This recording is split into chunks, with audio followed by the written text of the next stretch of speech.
Welcome to Shredder Fanfic. Like, subscribe, and hype video. Join members to gain early access to new videos. The main character, after dying, wakes up inside of the Naruto anime. What is he gonna do with 5 different bodies which he all controls? How will the Naruto world react to him? Care of it. Uka Shin boasted, "You have to use love to influence people. Look at my Masao. After my emotional offensive, he trusts me completely and will never betray me. Tusk, I really am a genius. Forget it, none of your advice is reliable. I'll figure it out myself. Let's start class now. Today we'll learn about cell extraction." Kiyokaro changed the subject, preparing to explain what he had learned that day. The other 4 people's expressions changed, and they immediately logged off. Kyosuke's excuse was, "I'm sorry, my injuries are almost healed. I'll be going to the battlefield in the next couple of days, so I need to rest more." Chisuke then said, "Me too." Uka Shin's excuse was, "I also need to cooperate with Nagato in researching the Rinnegan. This is a very important matter, and I can't be distracted." Mikami thought for a moment. As a rogue ninja, he had a lot of free time lately. Since he couldn't find a good excuse, he decided to take the honest route. "I don't want to learn." In the blink of an eye, only Onyakaro remained in the dream, his face swollen with anger. "I feel so frustrated. I'm going to explode if I don't let this anger out." In the early hours of the next day, while Onafuji and the others were sound asleep, Onyakaro kicked open the door, and 3 strong servants dragged the drowsy Onafuji, Junya, and Keyed from their beds into the yard. In the courtyard, Onyakiro looked fierce and menacing, pacing back and forth with a rattan cane in his hand, as if he might strike the 3 of them at any moment. "You need to understand that I bought you not so you could come and eat for free. You have to pay a price." The 3 children looked at Kiyokaro's face, then at the rattan cane, not understanding what Kiyokaro meant, and could only nod blankly. "Starting today, you will get up at 6 o'clock. In the morning, you will train your physical fitness and swordsmanship. In the afternoon, you will study knowledge. In the evening, you will continue to train. Except for eating, sleeping, and going to the toilet, you are not allowed to waste time." Kiyokaro devised a rigorous training plan, thinking, "Are you scared yet?" But he found that the 3 children remained calm, without any sign of unhappiness. In fact, for the 3 war orphans, being able to eat their fill and survive was enough. They were content even if they were tired, suffered, and were beaten every day. So, upon hearing what Kiyokaro said, they actually felt quite relaxed. They were provided with food and lodging, and could do whatever they were asked to do. Moreover, they didn't have to work and could even learn skills. What was there to suffer about? It was simply too wonderful. And so, on this day, Kiyokaro thought he had thoroughly tortured the 3 of them. But the 3 of them felt they had gotten a great deal, and exclaimed that Mikurichi and the old man were absolutely right, and that Kiyokaro was a really good person. In conclusion, both parties were very satisfied. At this time, Maishu also had his own troubles. The 4 smaller accounts are gradually getting on track and making significant contributions. I need to work hard too, otherwise the position of the main account might be usurped by these unscrupulous guys at any time. As a rogue ninja, what can I do? I can kill people at will and run around everywhere. So I can help my underlings eliminate enemies, collect experimental materials, and gather intelligence. Currently, clearing out the enemy and collecting materials are not urgent, so let's gather intelligence first, such as on the 3 holy lands. In case something unexpected happens to Kyosuke, we can also learn immortal techniques through other means. However, I should find an assistant while traveling the ninja world. I don't know if Takano Ishii is dead or not. With the Mist Ninja and Rain Ninja fighting a major battle and most of the high-level combatants on the front lines, I'll go back and check first. Having been a rogue ninja for so long, I've never been hunted down by Kirigakure ninja. It's such a boring experience. Do Kirigakure ninja look down on a chunin like me? In fact, whether they are jonin, Chunin, or Genin as long as they defect. The Mist Village will treat them all the same and send out a pursuit force.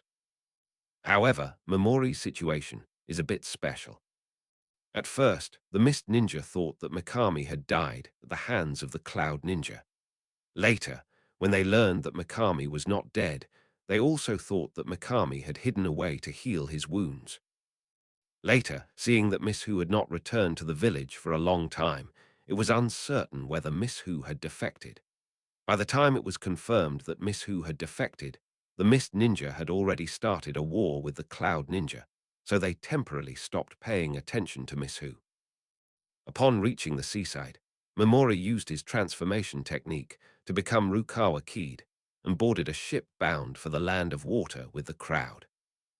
Having arrived in the land of water, how to enter Kirigakura, Hidden Mist Village, is a major problem. It's wartime now, and Kirigakura is heavily guarded. With the immense chakra within Misaki's body, it's estimated that he would have been detected by sensory ninjas before even getting close to the gate. Kirigakura doesn't have the Byakugan, but they have many ways to sense chakra, making it difficult for either the main body or a clone of Yagami to blend in. Unable to use the main gate, Mikami could only wander around Kirigakura, trying to find any loopholes, but he found nothing. Well, actually, thinking about it, being a lone wolf isn't so bad. Why bring a burden along? Takano Ishii is weak. He's fine as an ordinary person. Following me might not be a good thing. As my Shu, having made a great move on his good intentions, was about to leave, he suddenly saw two furtive figures approaching from the distant mountains and forests, and immediately hid. In the mist-shrouded mountains and forests, Kaguya Tepe skillfully evaded patrolling groups of mist ninja and handed a scroll to another member of the Kaguya clan. My Shu hid in the shadows and saw everything.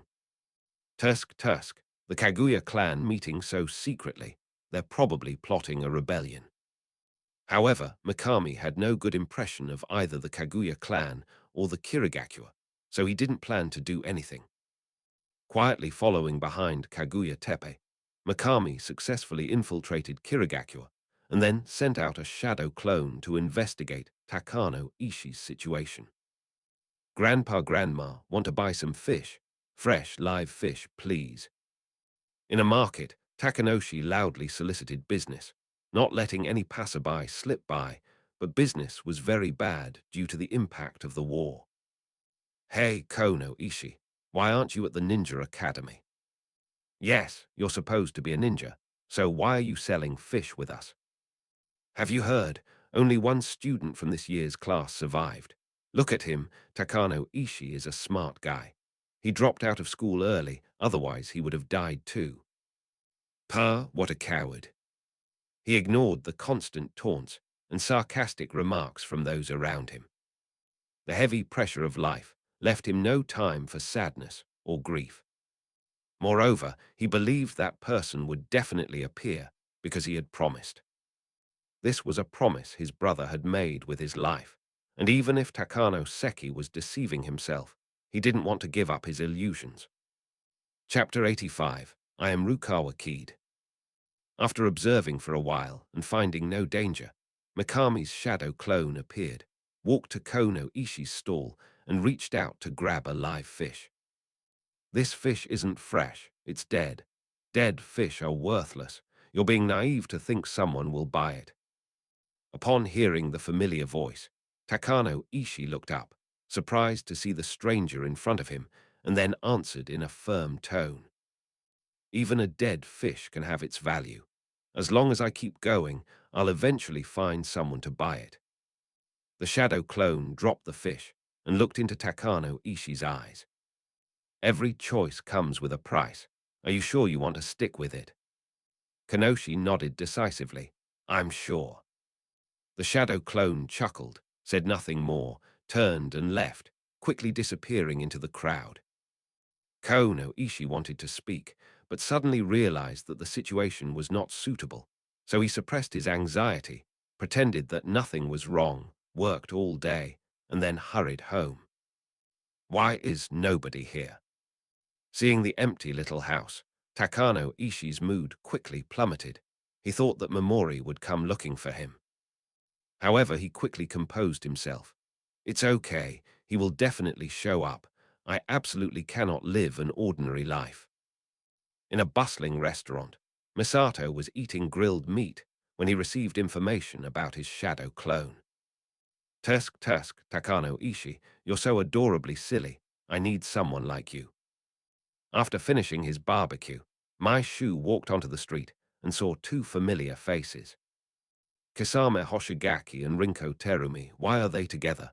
Are they dating? Ha ha ha, interesting. If Naoto Hazuki saw this, he would be furious. Mai kept it in her heart, knitting a green hat of forgiveness for Hazuki Naoto, but her face was full of indifference as she brushed past Kisame Hoshigaki. Terumi Rinko suddenly stopped and turned to look at Momori's back. Kisame Hoshigaki asked in confusion, "What's wrong?" Momori's figure disappeared into the crowd. Rinko shook her head. I felt that the person just now was really awful, and I really wanted to beat him up. Kisame Hoshigaki was speechless. He thought Kisame was attracted to that guy because he was handsome. Don't think about that anymore. Let's go hand over the mission. Instead of meeting Konosuke, Mikami continued to monitor Konosuke with his shadow clones all night before deciding to reveal himself. Father, mother, brother, don't worry. I will definitely live a good life. I will definitely make a name for myself, and I will trample those ninja clans under my feet. This place is very remote, with weeds and rocks everywhere. Koyoseki stands in front of 3 mounds, pouring out his heart. Standing behind Takano Ishii, Momori heard Takano Ishii's words and felt it was a pity. Isn't this the standard oath a protagonist makes before their triumphant return? How did he come out of his mouth? Does he have the destiny of a protagonist? My Shu thought about it and realized it was true. A student with absolutely no ninja talent was bullied by ninja clan members every day. His entire family was wiped out, and he finally encountered an NPC who was willing to help him. Amazing. Takano Ishii has everything a protagonist needs. Wait, how did I become an NPC? Momori coughed awkwardly, the sound alerting Takano Ishii, who immediately turned around and saw a handsome stranger. Lord Mikami, is that you? Momori nodded and said with a smile, since you haven't given up on me, I won't give up on you either. This is Kirigakura, and we're in danger at any time. For our safety, let's split up and meet up in the land of waves. After speaking, Mikami disappeared, while Kanoshi returned home, tidied up briefly, and headed towards the dock. Several tens of minutes later, on a hill, my Shu stopped and looked behind him. Come out. You're no ordinary guy. Tell me quickly, who are you and what's your purpose in coming to Kirigakura? Kisame Hoshigaki and Rinko appeared, looking at Momori warily. Haha, you two idiots. I'm Rukawa Keed. My hobby is sleeping, and my dream is to conquer the nation. Momori gave his all, perfectly capturing Rukawa Keed's aloofness. Nonsense. Kisame Hoshigaki charged forward with his sword, and Rinko used ninjutsu to assist him. Water release, water crush wave. Mikami dodged the blades and ninjutsu in succession, and just as he landed on the ground, Kisame Hoshigaki appeared behind him. Water release, water prison technique. In a short while, my Shu was trapped in the water prison, but he was not flustered at all and began to form hand seals. I am Rukawa Keed, a super rookie. These mere mist ninja can't stop me. Wait until I return with my personal guard, and I'll take my revenge on you. After speaking, Mikami disappeared, and Kisame Hoshigaki frowned. Is it a shadow clone? Rinko said seriously, we are currently at war with the Cloud Ninja, and now an unfamiliar ninja has appeared. We must report this to the village as soon as possible. Kisame Hoshigaki nodded. That's right. Rukawa Keed, messing with our Kirigakura is your biggest mistake. At this moment, my Shu had already boarded a ship heading out to sea. As he watched the coastline gradually recede into the distance, a smile crept onto his face. What does it have to do with me, Misato, that Rukawa Kid offended you, Kirigakure? If you're so capable, go find Rukawa Kid. And while you're at it, give my regards to Akagi Haruko, ha. You two, one used Sakuragi Hanamichi, and the other used Rukawa Kid. When I need to, should I transform into Mitsui Hisashi? In his dream, Uka Shin heard about Yamori's actions that day and was utterly speechless. Kyosuke laughed and said, He, you can transform into Take Nori Akagi or Haruko Akagi. Uka Shin retorted directly, You should transform into Akagi Haruko or Ako, and you'd better create a seduction technique. Then you can ask Jiraiya to teach you Sage Mode. The lecherous Jiraiya won't refuse. Mikami agreed with Uka Shin's words. Not only Jiraiya, but I guess even the third Hokage couldn't withstand it. This is a shortcut to getting rich. With more variety, we watch so many anime, and there are countless beautiful women. Kyosuke righteously refused. Don't even think about it. I will never use my body to gain your benefits, unless you teach me the art of seduction. Chisuke sighed. We're really useless. We can't even come up with a seduction technique. Kyosuke, however, offered himself a reason.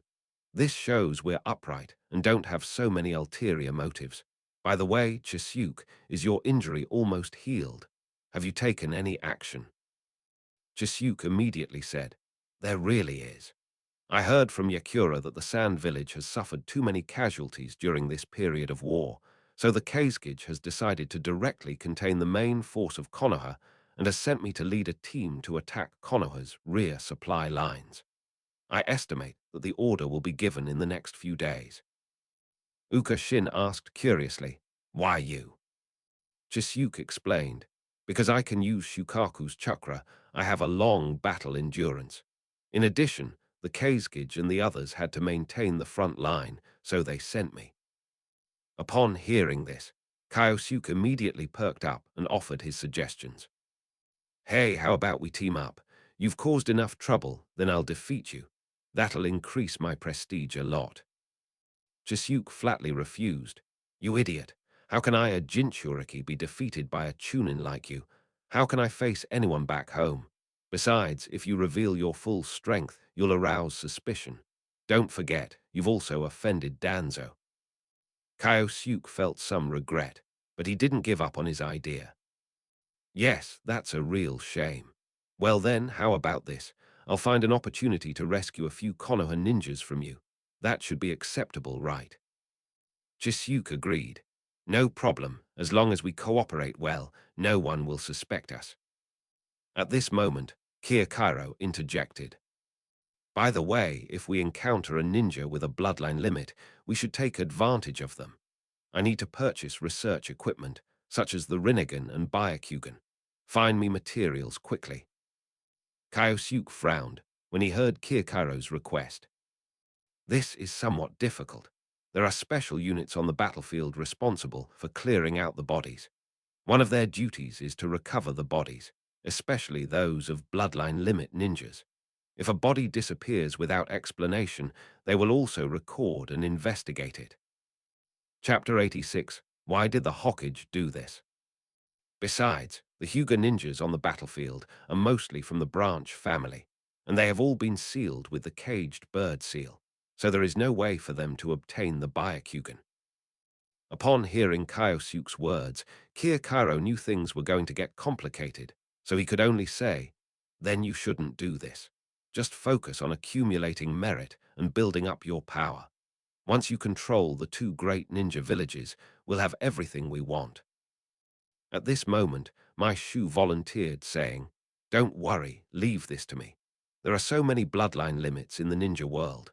Let's find a few to study first, and then we can take on high-difficulty bloodline limits like the Sharingan when we have the opportunity in the future. Uka Shin reminded Yamori, Tell me in advance if you encounter a strong enemy. I have been accompanying Nagato in his research on the Rinnegan, and I have gained a better understanding of it.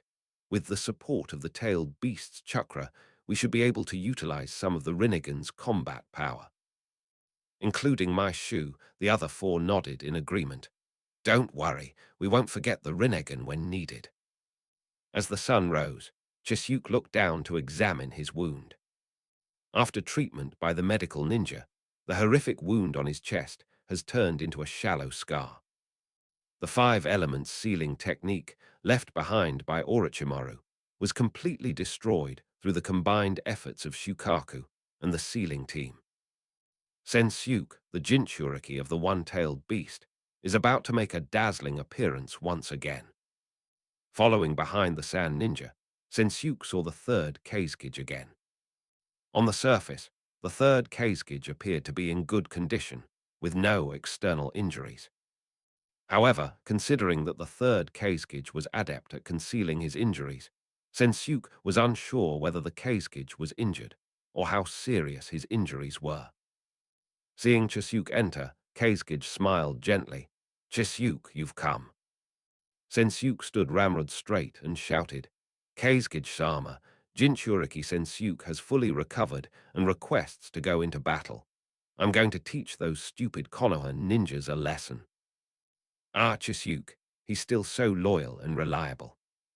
Choosing him to be my Jinchuriki was the best thing I ever did. Kazekage was very satisfied with Chisyuk's attitude and spoke even more kindly, leading Chisyuk aside and pointing to the map hanging on the wall. Chisyuk, look here, there's a mountain called Elephant Head Mountain, and on the mountain is a shrine, the Konoha Palace. Konoha's most important and convenient supply line passes by the foot of Elephant Head Mountain, and supply stations and warehouses have been built on the mountain. Your mission is to destroy the Konoha stronghold on the mountain, sabotage the surrounding roads, and attack Konoha's logistics forces as much as possible. This will greatly weaken Konoha's supply capabilities. After hearing the mission, Sensyuk said without hesitation, everything for the Sand Village. I swear to complete the mission to the death. That decisive tone and attitude was practically a pledge to fight. Seeing Chisyuk so energetic, Kazekage seemed to be reminded of his own youth, those glorious days still vivid in his mind. So he couldn't help but pat Chisyuk on the shoulder and offer some encouragement. Very good. Senju, the greatest fortune of Sand Village is having such an excellent ninja as you. Chisyuk thought to himself, don't just give me verbal rewards. Give me something tangible, like promoting me to Jonin, making my teacher the next Kazekage, and giving me more money and more ninjutsu. As a key node in the logistics line, Elephant Head Mountain will inevitably be heavily defended by Konoha, making this mission far from simple. To ensure the mission's success, the Kazekage mobilized 2 elite squads to assist Chisyuk's operations. Privately, Feng Ying also assigned secret missions to the 2 teams. Chisyuk is our perfect Jinchuriki. You must protect him with your lives. If you are trapped in a desperate situation and Chisyuk has no hope of survival, you must kill him decisively. We cannot let him fall into the hands of Konoha. Yes, Lord Kazekage. Both of these elite squads are Kazekage direct subordinates, absolutely loyal, and will carry out Kazekage orders without hesitation.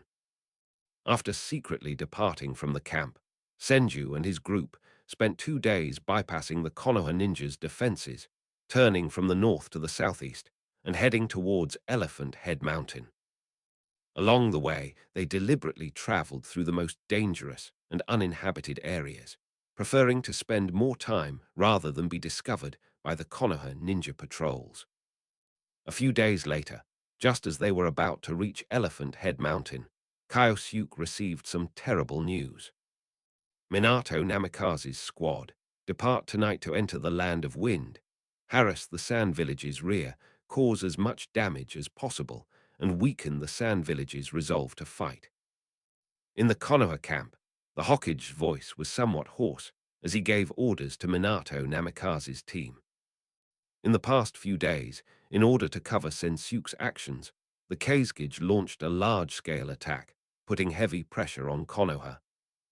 In one of his battles with the Kazekage, The Hokage was severely injured when iron sand invaded his body, causing him to appear unwell. Of course, Feng Ying didn't fare any better. He not only suffered burns to both arms, but also multiple fractures to his sternum and was nearly killed. The longer the war dragged on, the more anxious the Hokage became, fearing that other ninja villages would launch a surprise attack on Konoha. Therefore, he sent Minato Namikaze, who had performed the best in the past few days, to attack the Land of Wind, hoping to force the Kazekage to the negotiating table. Originally, this mission had nothing to do with Kyosuke. Although Kyosuke performed well, he was only a chunin. Moreover, because Kasuke was disabled, he was sent back to Konoha to recuperate, leaving Kyosuke's team with only one chunin and two genin.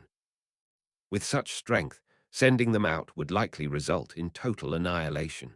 They would generally just follow the main force. Unexpectedly, Minato Namikaze remembered Kyosuke at this moment. Lord Hokage, I request to add a member to my team, Usugi Kyosuke. Although Usugi Kyosuke is only a chunin, I believe he can play a very important role. Please allow him to join my team temporarily. When Minato Namikaze asked for someone, the Hokage thought it would be some elite jonin, but it turned out to be Kyosuke Usugi. Oh, Usugi Kyosuke, you made the same request during the last mission to Lulan Kingdom. It seems you think highly of him. Minato Namikaze smiled and reiterated his opinion. I believe he will definitely become a great ninja in the future. The Hokage nodded and agreed. During this time, Shikaku and the others have also praised Usugi Kyosuke. It seems that he is indeed very outstanding. All right, let him join your team for the time being. And so, Minato Namikaze found Kyosuke and told him the news. Kyosuke was completely dumbfounded. These past few days in his dreams, Kyosuke and Chisuke have been discussing and summarizing dozens of plans, perfecting every detail. Kyosuke was just waiting to perform on stage, but now everything is gone. Kyosuke's mentality exploded at that moment. How dare the Hokage do this? Did he even consult me? He just transferred me out of the team. Now that Uncle Kasuke is injured and Asuma and Shizune are only genin, the team needs me right now. I can't leave them. This time, Kyosuke's emotions were palpable. Disappointment, grief, and dissatisfaction with the Hokage. It was all emotion, not acting. Of course, the reasons for dissatisfaction are false. After all, given Asuma and Shizune's backgrounds, they wouldn't be easily used as cannon fodder, regardless of Kyosuke's presence. Kyosuke, I promised Kushina I would bring you back, and if you want to become Hokage, you have to contribute to Konoha. Minato Namikaze still looked like a sunny older brother, with golden hair and a gentle smile. In Kyosuke's eyes, he seemed a little too dazzling, making Kyosuke look like a despicable villain. Well, Kyosuke thought about his actions and realized that they were indeed not very gentlemanly. Well, since he's not a gentleman, I'll go back and tell Kushina on him. Minato Namikaze not only took me on dangerous missions, but also frequently teamed up with female ninjas. I wonder what the inside story is. Kushina has the right to know. Chapter 87, Aburame's Witness. I'll go up the mountain first to scout and confirm the intelligence before we formulate an action plan. Yes. The core of this operation is Chisuke, so Chisuke is the captain. Elephant Head Mountain is shaped like an elephant's head. One side of the hill is like the back of an elephant, with a relatively gentle slope, while the other side is like the drooping trunk of an elephant, with a very steep terrain. Chisuke reached the foot of the steep mountain, found a flat meadow, and stopped in front of a large tree. Come out, this is the first time we've met. Beside the big tree, a figure emerged from the mountain wall and landed on the ground.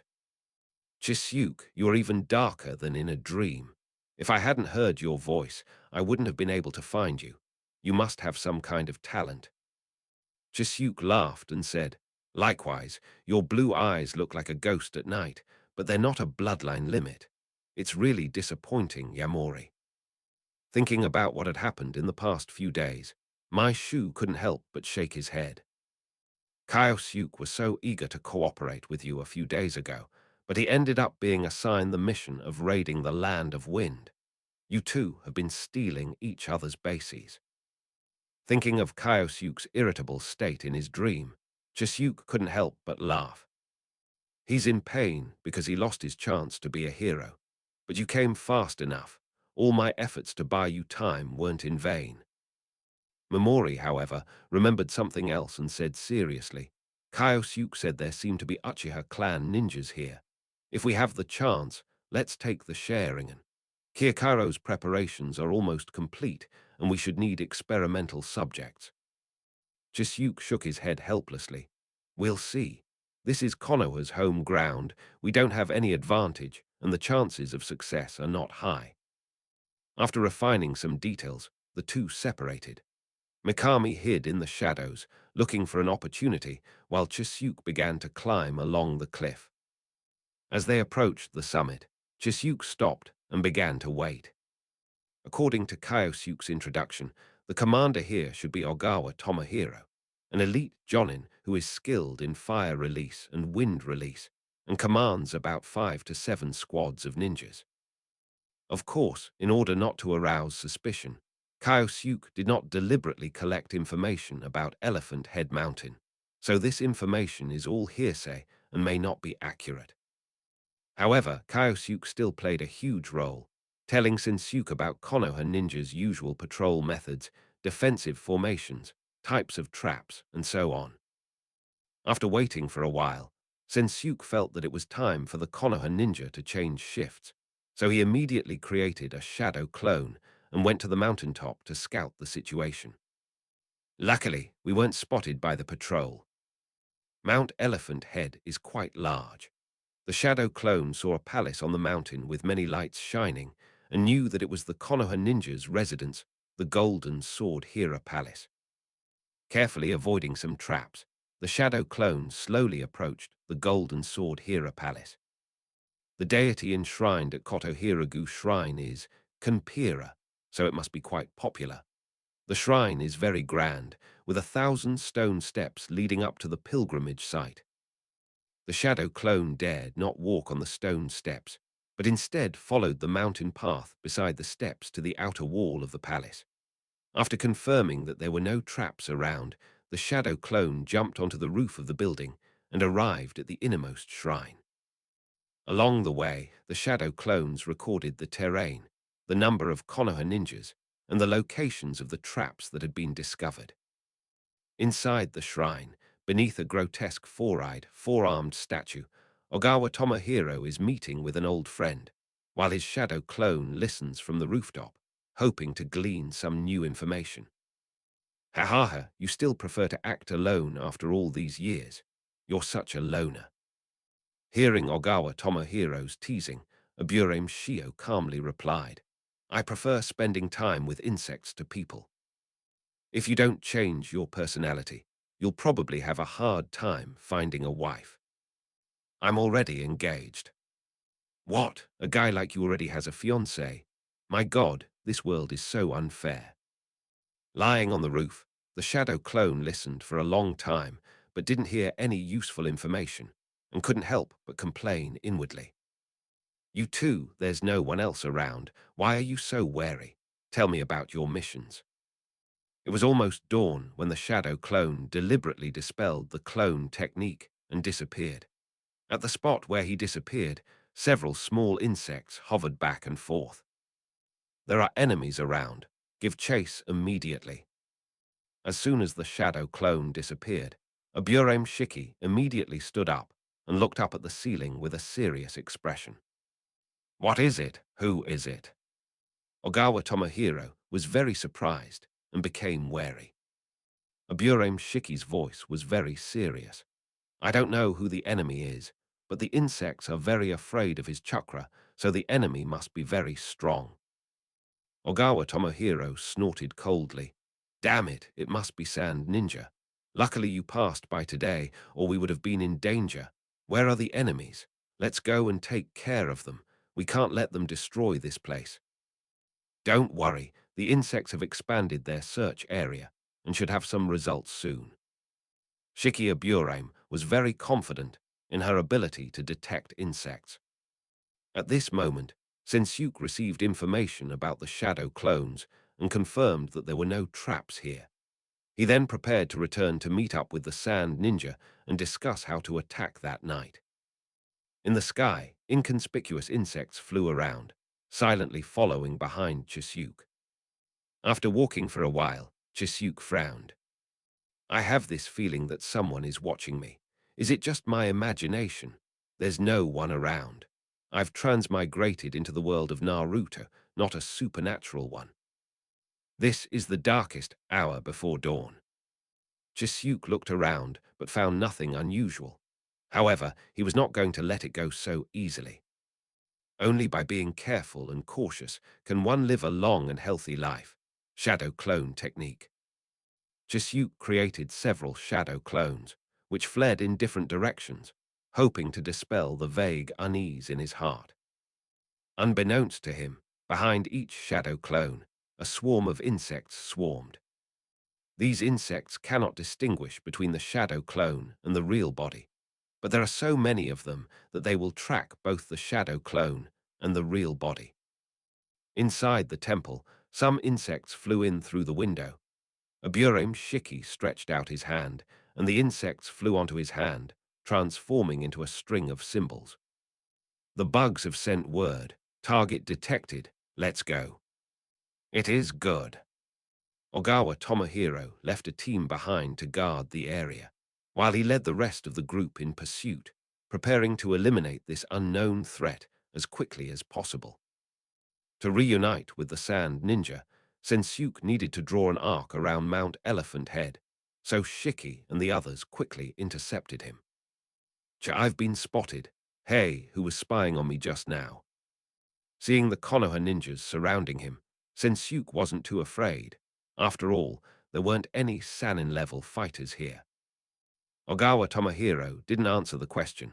Instead, he pointed at Chisyuk in shock, his voice trembling slightly. He is Chisyuk Tasaka, the Jinchuriki of the one-tailed beast. Wasn't he injured? What is he doing here? The tailed beasts are incredibly powerful. Upon hearing Ogawa Tomohiro's words, the Konoha ninjas all showed expressions of caution and even fear, except for Aburame Shiki, who remained calm. Chapter 88, The Conspiracy of the Generation. So, has the news leaked out yet? Inside the Sand Village camp, in a heavily guarded room, Chio looked at Rasa. Rasa nodded. Konoha should have received the news. Chio said with some concern, make sure all traces are cleaned up. We absolutely cannot be implicated in this, otherwise the Kazegage will definitely punish us. Rasa smiled confidently and replied, don't worry, Sakai Takatoku was captured under my arrangement. With Konoha's methods, we can obtain information from Takatoku. At this point, Luo-sha said with some pride, he, Sakai Takatoku is Kazegage's protege. What does his leaking information have to do with us? If we're going to punish someone, we should punish Kazegage himself first. Chio nodded in satisfaction. That's good. These days, Master Yakura and his apprentice have been making a name for themselves in the war and have gained great prestige. The Kazegage is also relying on them more and more, which has harmed our interests. This time, we must get rid of Chisyuk. Rasa thought of something and asked, if Konoha receives the news, they will definitely kill Sensyuk. But if Sensyuk dies, what will happen to the One-Tail? We still need the One-Tail's power. Chio chuckled softly, indicating that it was no problem. Don't worry. After the Jinchuriki dies, the tailed beast will also die, but we just need to wait for a while. The one-tailed beast's chakra will regenerate in the desert following its instincts, and then we can capture it. After saying this, Chio took out a scroll and handed it to Rasa. This is all the research data on magnet release. Go back and study it carefully. If you have magnet release skills like the Kazegage, The obstacles will be greatly reduced when you inherit the Kazekage title in the future. Rasa was thrilled to receive the scroll, because it meant that the faction represented by Chio would fully support him in becoming the Kazekage. At the Konoha camp, the third Hokage looked at the intelligence report in his hand with an unusually serious expression. According to the intelligence obtained by the analysis team, the Sand Village will send the one-tailed Jinchuriki to cause sabotage in our rear. What do you think of this? Mitakado Hamura thought for a moment and said, "Now the war has entered its most critical moment. There can be no turmoil in the rear. We must send our elites to hunt down the one-tailed Jinchuriki." Nara Shikaku expressed a different opinion. This could also be a false message from the Sand Village, intended to distract our forces and then launch a surprise attack. We need to take this into account. Orochimaru looked around and laughed. "We'll launch the attack tonight. If the Sand Village doesn't send any Jinchuriki, it basically means the intelligence is accurate. We'll immediately send people back to intercept them and eliminate the Sand Village's Jinchuriki." After discussing it, the group decided that although Orochimaru's plan would cause many casualties, it was the most efficient and effective, so they agreed to it. At this moment, at the foot of Mount Elephant Head, Aburame Shiki, a ruthless individual who dared to act alone in the war and possessed immense strength, showed no intention of backing down even when facing a Jinchuriki. Instead of being nervous, he remained calm and secretly launched an attack. Beneath the ground, swarms of insects continued to move forward, surrounding Chisuke. Secret technique, insect tornado. Countless parasitic insects burst from the ground, forming a massive tornado that enveloped Chisuke and began to gnaw at his body. "Shukaku, use your ultimate attack.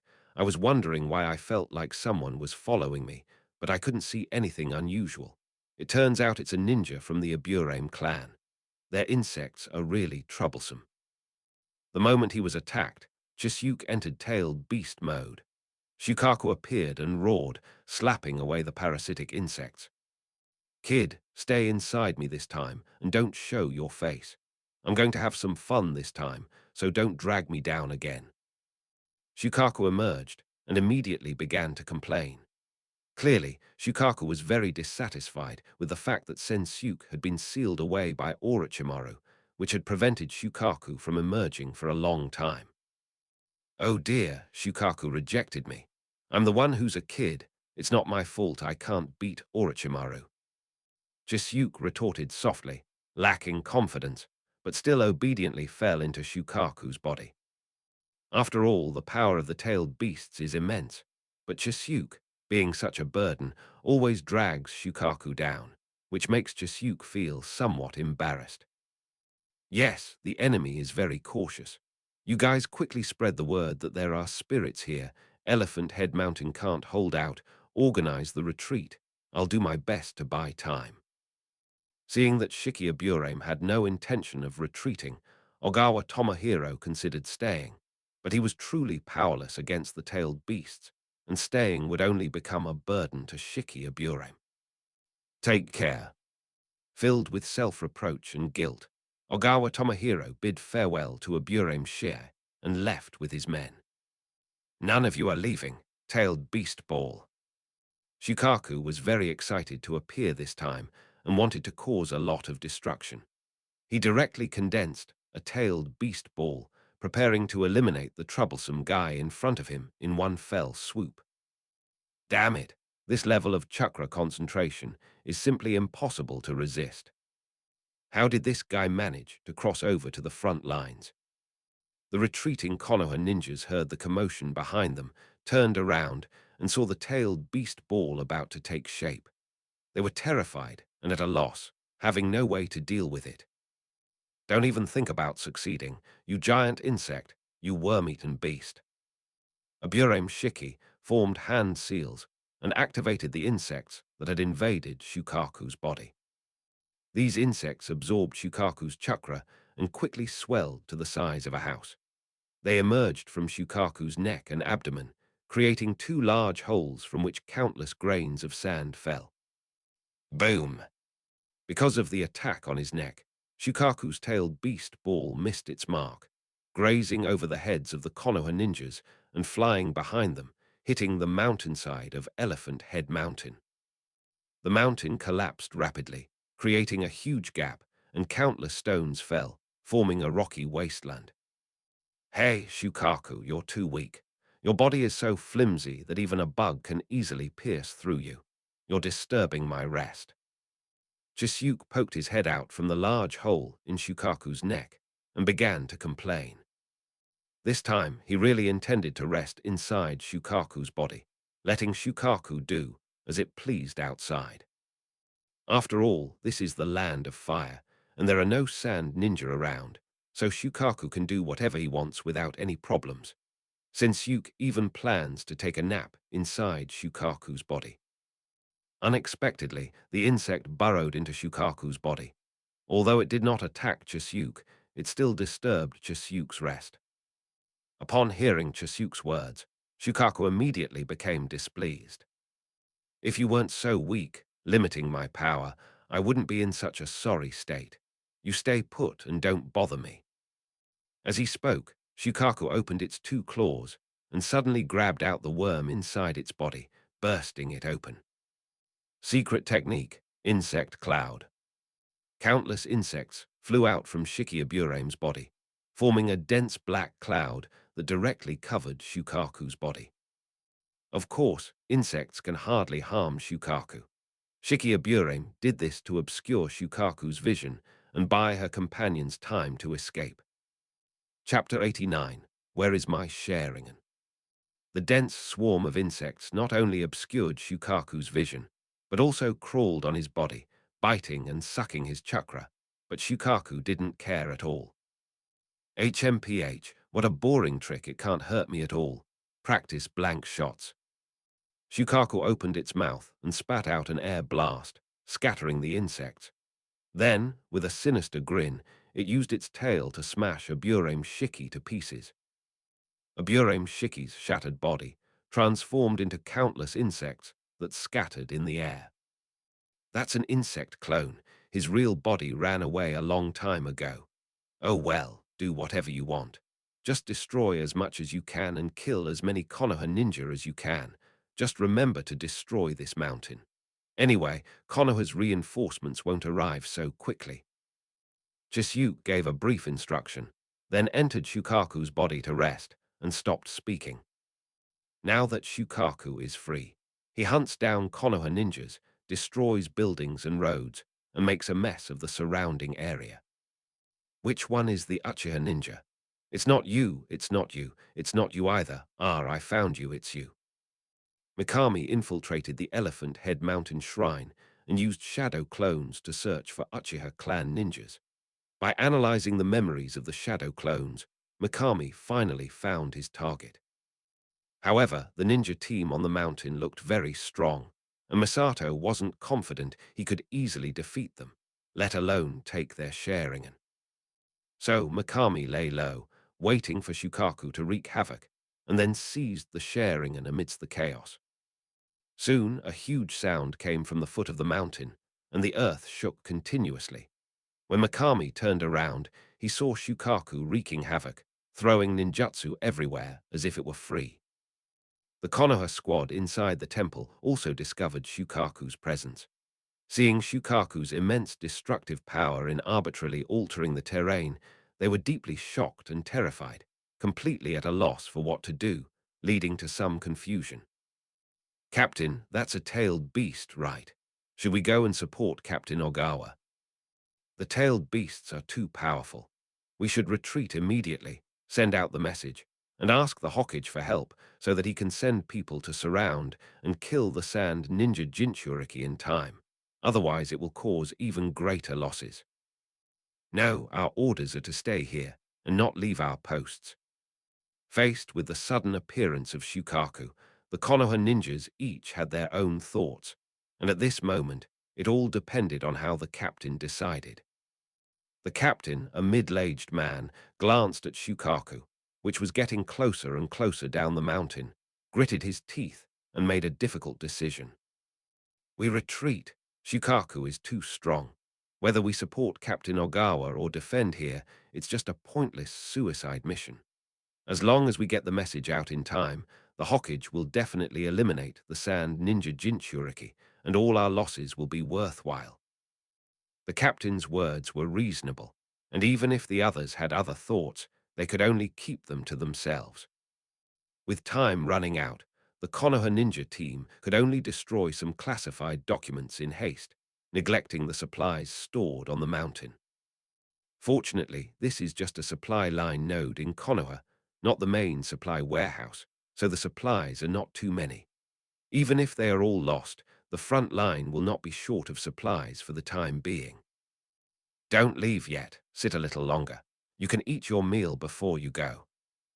Seeing that the Sharingan was about to leave, Mikami was a little anxious and sincerely tried to please them to stay. But unfortunately, it was not very effective, as the Konoha ninjas had already begun to descend the mountain. Seeing that the Konoha ninjas couldn't sense his feelings, Mikami could only look at Shukaku, hoping that the wind could convey his feelings to Shukaku's heart. Shukaku, hurry up. We don't have time to get there. Just unleash your ultimate. This time, Shukaku seemed to sense a call from the heavens, and actually managed to create a tailed beast ball facing Mount Ezutu. Good, that's how it should be. Well done, Shukaku. Wait, the tailed beast ball looks like it's going to hit me. Run. Misato was initially overjoyed, but then he suddenly remembered something. He looked at the direction of the tailed beast ball and then at the distance between himself and the Konoha ninja. Chisuke, this is treason. You actually want to kill me. Cursing under his breath, my shoe no longer bothered to hide, and together with the Konoha ninja, charged out in all directions at full speed. Ramble! A massive explosion came from behind, shaking the earth and sending the shockwave flying. My shoe landed on the ground, and before he could stand up, stones and soil fell from the sky and buried him. The stone hit him, and my shoe felt pain all over his body. There wasn't a place that didn't hurt. However, my shoe was very happy. I survived. Now that he was alive, Misato thought of something else. I hope my Sharingan is all right. After struggling to crawl out of the pile of rocks, Misaki first looked towards Shukaku's location. Seeing that Shukaku was attacking somewhere else, he breathed a sigh of relief and began searching for Konoha ninjas. Not long after, Mikami found the remains of a Konoha ninja on the ground, still smoldering. The fragments were too messy and too incomplete. Mikami couldn't tell how many people had died, let alone whether any Uchiha ninjas were dead. I hope you're not dead. Uchiha, you're a proud Uchiha. How could you die here? The pride of the Uchiha clan won't allow you to die so pathetically. If any Konoha ninja were still alive, they would descend the mountain as quickly as possible, taking the flattest mountain path. In a short time, these thoughts flashed through my shoe's mind, and then he began to descend the mountain, hoping to meet the man he longed for at the foot of the mountain. Damn it, those sand ninja bastards, they all deserve to die. Just a kilometer ahead of Mikami, a young Konoha ninja was fleeing down the mountain in a panic. At this moment, his clothes had many creases, and many parts of his body were bruised from being hit by stones, making him look quite disheveled. However, his red pupils were still bright and piercing, with two tomo slowly rotating inside, eerie and beautiful. His name is Uchiha Teka, a Chunin of Konoha. In the tailed beast ball attack just now, even the stronger Jonin captains died, but Tetsuka survived because he was able to react faster than others, thanks to the observational ability of his Sharingan, and escape the range of the tailed beast ball attack. Tetsuka ran down the mountain in one breath, and ran into Ogawa Tomohiro and a Burame shimmy. Captain Ogawa, everyone on the mountain is dead. Upon meeting, Tiyuo gave a sorrowful report on the situation. Ogawa Satoshi sighed, unsure how to comfort Tetsuka, since all his subordinates had been killed by Shukaku, leaving only him and a Burame Shiki alive. Aburame Shiki looked at the sorrowful Tetsuka and noticed something unusual in the corner of Tetsuka's eye. Tihuo, 3 Tomo have appeared in your eyes. Taihuo covered the corner of his eye with his hand and smiled bitterly. So what? They're all dead. The 3 Tomo can't change anything. At this moment, Tihuo remembered the hawks within his family. If our powerful Uchiha clan were to lead Konoha, we would surely be able to easily defeat the Sand Village and lead Konoha to glory. If we, the Uchiha, lead Konoha, we can certainly reduce this sorrow. The Hokage should belong to our Uchiha clan. At this time, driven by grief, Uchiha Tetsuka embraced the hawkish ideology within the clan and found a new ideal. Chapter 90, Stop Chasing Me. Time is of the essence. We must report to the Hokage immediately. Aburame Shiki glanced at the horizon and could vaguely see the figure of Shukaku, so he urged everyone to leave. Ogawa Tomohiro said with some concern, but there are other Konoha ninjas around, and the village doesn't even know there are tailed beasts here. Reinforcements and supplies will also take this route, so we must inform these people. Unajai raised his hand, and a swarm of insects flew out from his sleeve, soaring into the sky and flying in all directions. The insects will carry the message out, don't worry. After dealing with this matter, the 3 of them started running towards the front line. They had just left when my Shu appeared and saw the 3 of them from behind. One of them has the Uchiha fan symbol on his back. Thank goodness he's not dead. Another is playing with insects. He's probably from the Aburame clan. And the third is wearing a green vest. He's probably a Konoha Jonin. I reckon this combination is going to be tough to beat. Let's stick with them for now and call Sensuke over tonight. If the 2 of them work together, maybe we can steal the Sharingan. And so, Mimori began to follow them. Because of the Sharingan's excellent perception and the Aburame clan's insect's ability to detect, Mikami stayed far away from the Konoha ninja. That night, the 3 Konoha ninjas did not rest, and Mikami dared not rest either. He only went to sleep at the agreed time and contacted Sensuke. Beside the Sharingan user, there's a Konoha Jonin and a member of the Aburame clan. They look pretty strong. I'm following them. Hurry up and come over. Chisuke asked for the location and nodded. Okay, I'll meet up with you right away. Be careful that a Aburame clan ninja was able to escape from Shukaku. He's very strong. Don't get discovered. They haven't rested, and I can't stay here any longer, so I'm leaving now. After exchanging key information, Mikami left the dream world first to continue tracking the Konoha ninja. Soon after, Sensuke also left, leaving Kyosuke, Uka Shin, and Kyokairo in the dream world. Kyokairo exaggeratedly said, "Wow, look how serious they were just now. I didn't even dare to breathe too loudly for fear of disturbing them. But if I can obtain the Sharingan, I can start my research." Uka Shin glanced sideways at Kyokairo and poured cold water on him, saying, "Hey, even if you have the Sharingan, you can't study it now." Kyosuke nodded, agreeing with Uka Shin's statement. Kyokairo, your current research level is 0. You need to learn knowledge first, research simple things, and raise your level before researching difficult things. Otherwise, if you don't get any results in your research on the Sharingan, that's a minor problem. But if the Sharingan is damaged, that would be a real pity. HMPH, I'm very reliable, unlike some people who planned for days to cooperate with Chisuke's operation. And what happened? Hehe, now they have to go sunbathe in the desert. They deserve it. Hearing Kyokairo's teasing, Kyosuke wanted to retort, but he didn't say anything and instead sighed. Yes, we'll be arriving in the land of wind in the next few days. The sun will be blazing, and the sandstorms will be relentless. My handsome face will go from a perfect score to a mere 99.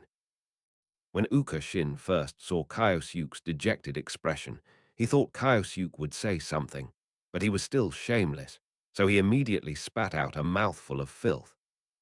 Pa, enough nonsense. Let's get down to business. The group then exchanged information, ninjutsu, research, and so on before adjourning the meeting. The next evening, just as Shiki and her two companions were about to rest for a while, they suddenly encountered a group of Konoha ninja, led by Orochimaru. On the Konoha front, after reconnaissance confirmed that the one-tailed Jinchuriki was not at the Sand Village camp, the Hokage decisively dispatched Orochimaru with elite ninja to return and eliminate Sensuke. Lord Orochimaru, the one-tailed Jinchuriki has appeared near Mount Elephant Head, and our supply line has been disrupted. Upon meeting, Tomohiro Ogawa immediately reported on the situation. Orochimaru nodded without speaking, and instead looked up at the sky. In the gloomy sky, an eyeball made of sand floats, watching what is happening below. Open your white eye. Behind Orochimaru, a Hyuga clan ninja activated his Byakugan, surveying the surroundings before pointing in one direction. There it is. Mikami, seeing that he had been discovered through the sand in his eyes, immediately cancelled his reconnaissance ninjutsu and turned to flee. When escaping, Mikami transforms into Rukawa Kid and puts on a mask and a sand ninja headband, using multiple layers of protection to conceal his identity. My God, Orochimaru, the Ino Shikacho trio, and 100 seemingly powerful Konoha ninja, they're here to capture Sensuke. Heavenly spirits, earthly spirits, Orochimaru, remember your responsibility. Go and capture Sensuke, this Jinchuriki, and ignore me. However, how come the Konoha ninjas reacted so quickly? That shouldn't be the case. Do they have other means of communication? Could they be using summoning jutsu to transmit messages? That doesn't seem likely. If they had that kind of ability, those three sharing and users should know about it, and they wouldn't be rushing so desperately. Under pressure, my shoe's mind raced like a rapidly spinning engine, constantly shifting between various thoughts. To increase his chances of escape, Momori used shadow clones, hoping to use numerous clones to distract his pursuers. Lord Orochimaru, the enemy has used a large number of shadow clones. They are fleeing in all directions. Upon hearing the Hyuga ninjas' report, Orochimaru gave a sinister smile. Disperse the pursuit and prevent him from relaying the message back. Orochimaru clearly mistook Mikami for a Sunagakuya scout. The Konoha ninjas split into small teams and began hunting down Mikami's shadow clones. Because Shikiburei's insects could communicate, the Konoha ninjas, though scattered, were able to exchange messages in a timely manner and cooperate well with each other. Once a team of Konoha ninjas eliminates the shadow clones, they will move towards Orochimaru. Chisuke used shadow clone technique twice, but he couldn't shake off the enemy at all, and he was constantly attacked by aerial insects, which greatly reduced his speed. Therefore, some time later, as darkness was about to fall, Mikami was caught up by a group of Konoha ninja. Fire release, great fireball technique. Many insects flew down from the sky, forcing my shoe to stop and spit out fireballs to attack the seeds.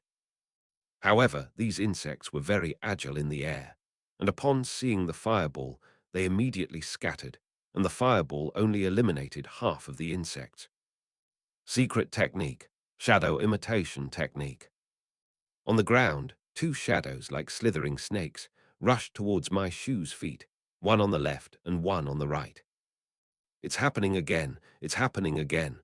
Last time I was chased by cloud ninjas, and now I'm being chased by Konoha ninjas. What's so attractive about me? I'll change, okay? Please stop chasing me. My shoe quickly retreated, dodging the shadow attack. Thinking about the past and the present, he realized how similar his experiences were and felt extremely indignant.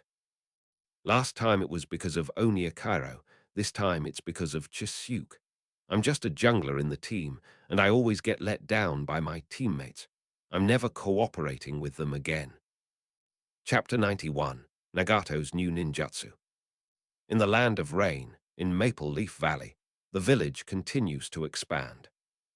Throughout the ninja world, In addition to Kirigakure, Kumigakure, Konoha, and Sunagakure, various conflicts also occurred in other smaller ninja villages.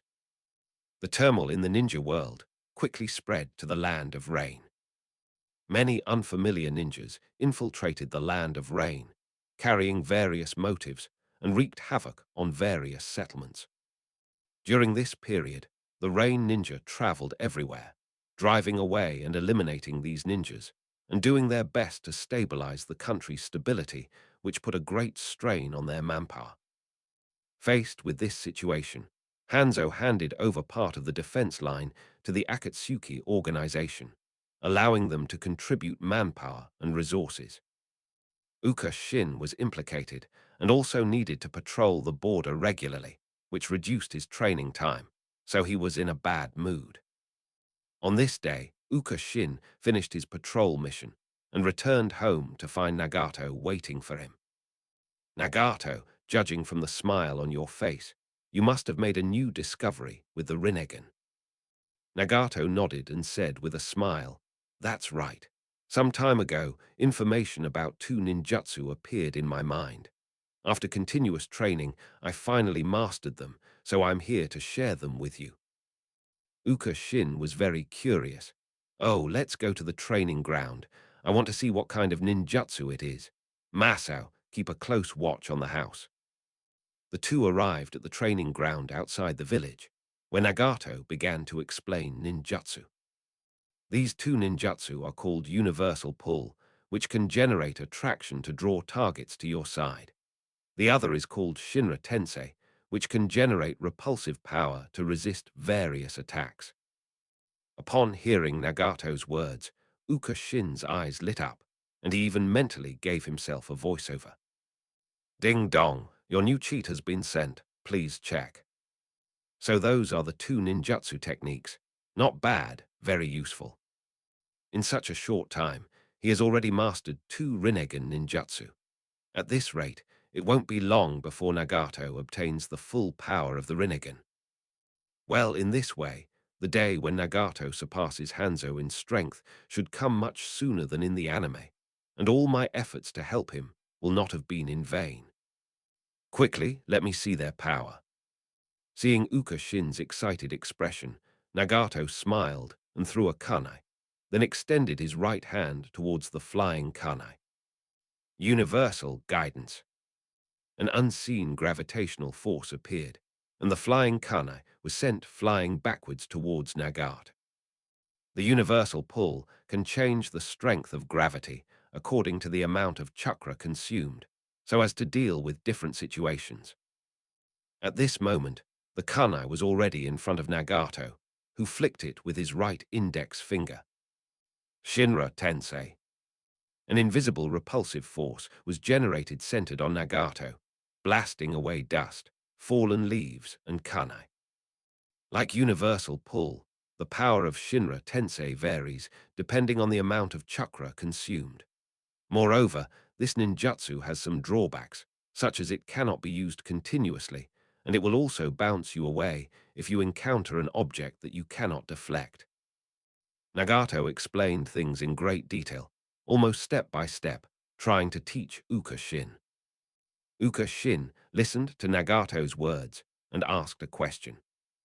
"Nagato, how do you know you can be bounced back? Where did you test Shinra Tensei?" Nagato felt embarrassed when he heard the question. Instead of answering Uka Shin's question, he continued to explain the feeling of using the two ninjutsu and how chakra flowed. Yesterday, in order to test Shinra Tensei, Nagato fired a shot at the cliffs on both sides of the canyon, and then Nagato fell into the river face down. Thinking of that scene, Nagato unconsciously touched his face, as if his face was hurting again. Uka Shin listened attentively to Nagato's words, memorizing them, and prepared to tell the others that evening. After Nagato finished speaking, Uka Shin finally spoke. "After all that talk, I want to experience it for myself. Come on, Nagato." Uka Shin stood in front of Nagato, eager to experience the feeling of flying around. Nagato thought for a moment and figured that as long as he controlled his power, he shouldn't hurt Uka Shin. So he nodded in agreement, reached out his right hand towards Uka Shin, and activated his ninjutsu. Universal Guidance. Shinra Tensei. Although Uka Shin was mentally prepared, he was still caught off guard when the invisible gravitational force suddenly appeared. At this moment, Uka Shin realized the helplessness he felt when he first encountered that kunai. Not only could he not see gravity, but he also had no idea how to defend against it. Even if all your muscles are tense and you're on high alert, it's useless, because once your feet leave the ground, there's nothing to use for leverage, and you can't exert any strength. Flying in the air, Uka Shin summarized. Facing the all-encompassing pull, unless one nails oneself to the ground and becomes one with the earth, it is difficult to resist. Having just finished summarizing the myriad manifestations of heavenly guidance, he suddenly felt a violent, repulsive force that sent him flying. Damn, Shinra Tensei is way more violent than Banshu Tenin. If universal pull is like a hand grabbing you, then Shinra Tensei is like an iron wall, constantly crashing into you. Even though Nagato controlled his strength, Uka Shin felt a lot of pain in his body, and even his internal organs trembled.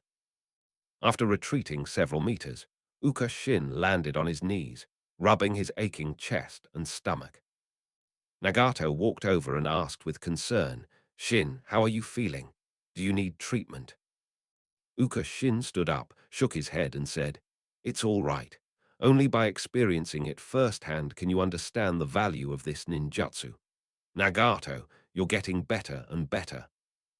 Nagato breathed a sigh of relief when he saw that Uka Shin was all right, and then said, "Shin, why don't you practice these two ninjutsu?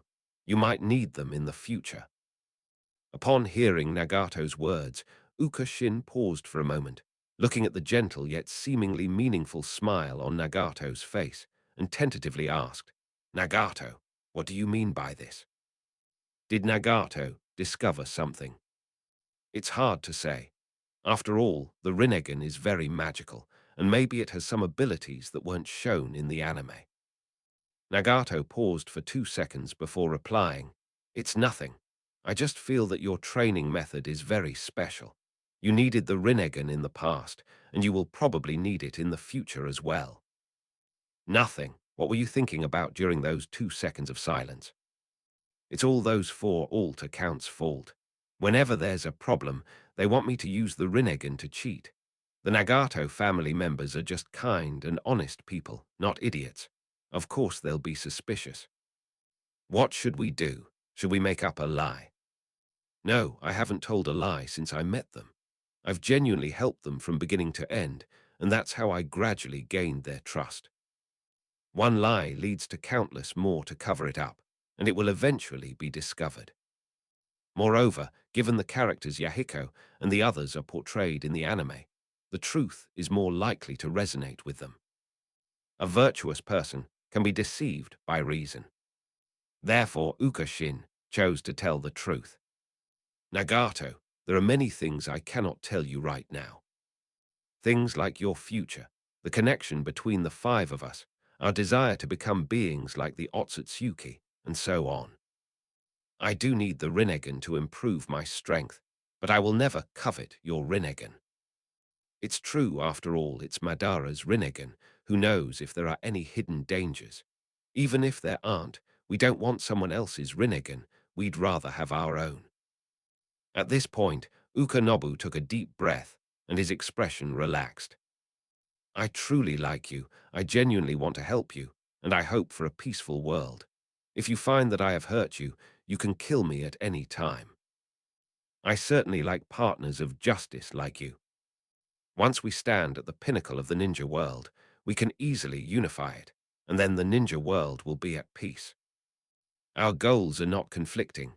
On the contrary, they can complement each other, so of course we won't harm you. Besides, even if I die, as long as one of the other four grows stronger, I will have a chance to be resurrected. Well, maybe after you die, your soul will meet many famous people." Chapter 92, Misato continues his escape. Having said all this, Uka Shin awaited Nagato's reply, feeling as if he were awaiting a judge's verdict. Hope, trepidation, helplessness, and a touch of bewilderment. Of course, Uka Shin was not afraid. The worst outcome would be expulsion. He hasn't done anything wrong, and given Yahiko and the others' personalities, they won't do anything to him. Nagato's answer, however, was unexpected by Uka Shin. If you need the Rinnegan, you can tell me anytime. After saying this, Nagato turned and left gracefully without asking any questions. Hearing Nagato's reply and watching Nagato's retreating figure, Uka felt a surge of emotion. Is this what it feels like to be trusted? It's so heartwarming. After regaining his senses, Uka Shin cursed under his breath. Damn, why am I having such a melodramatic thought? Have I been assimilated by the Naruto world after spending so much time in it?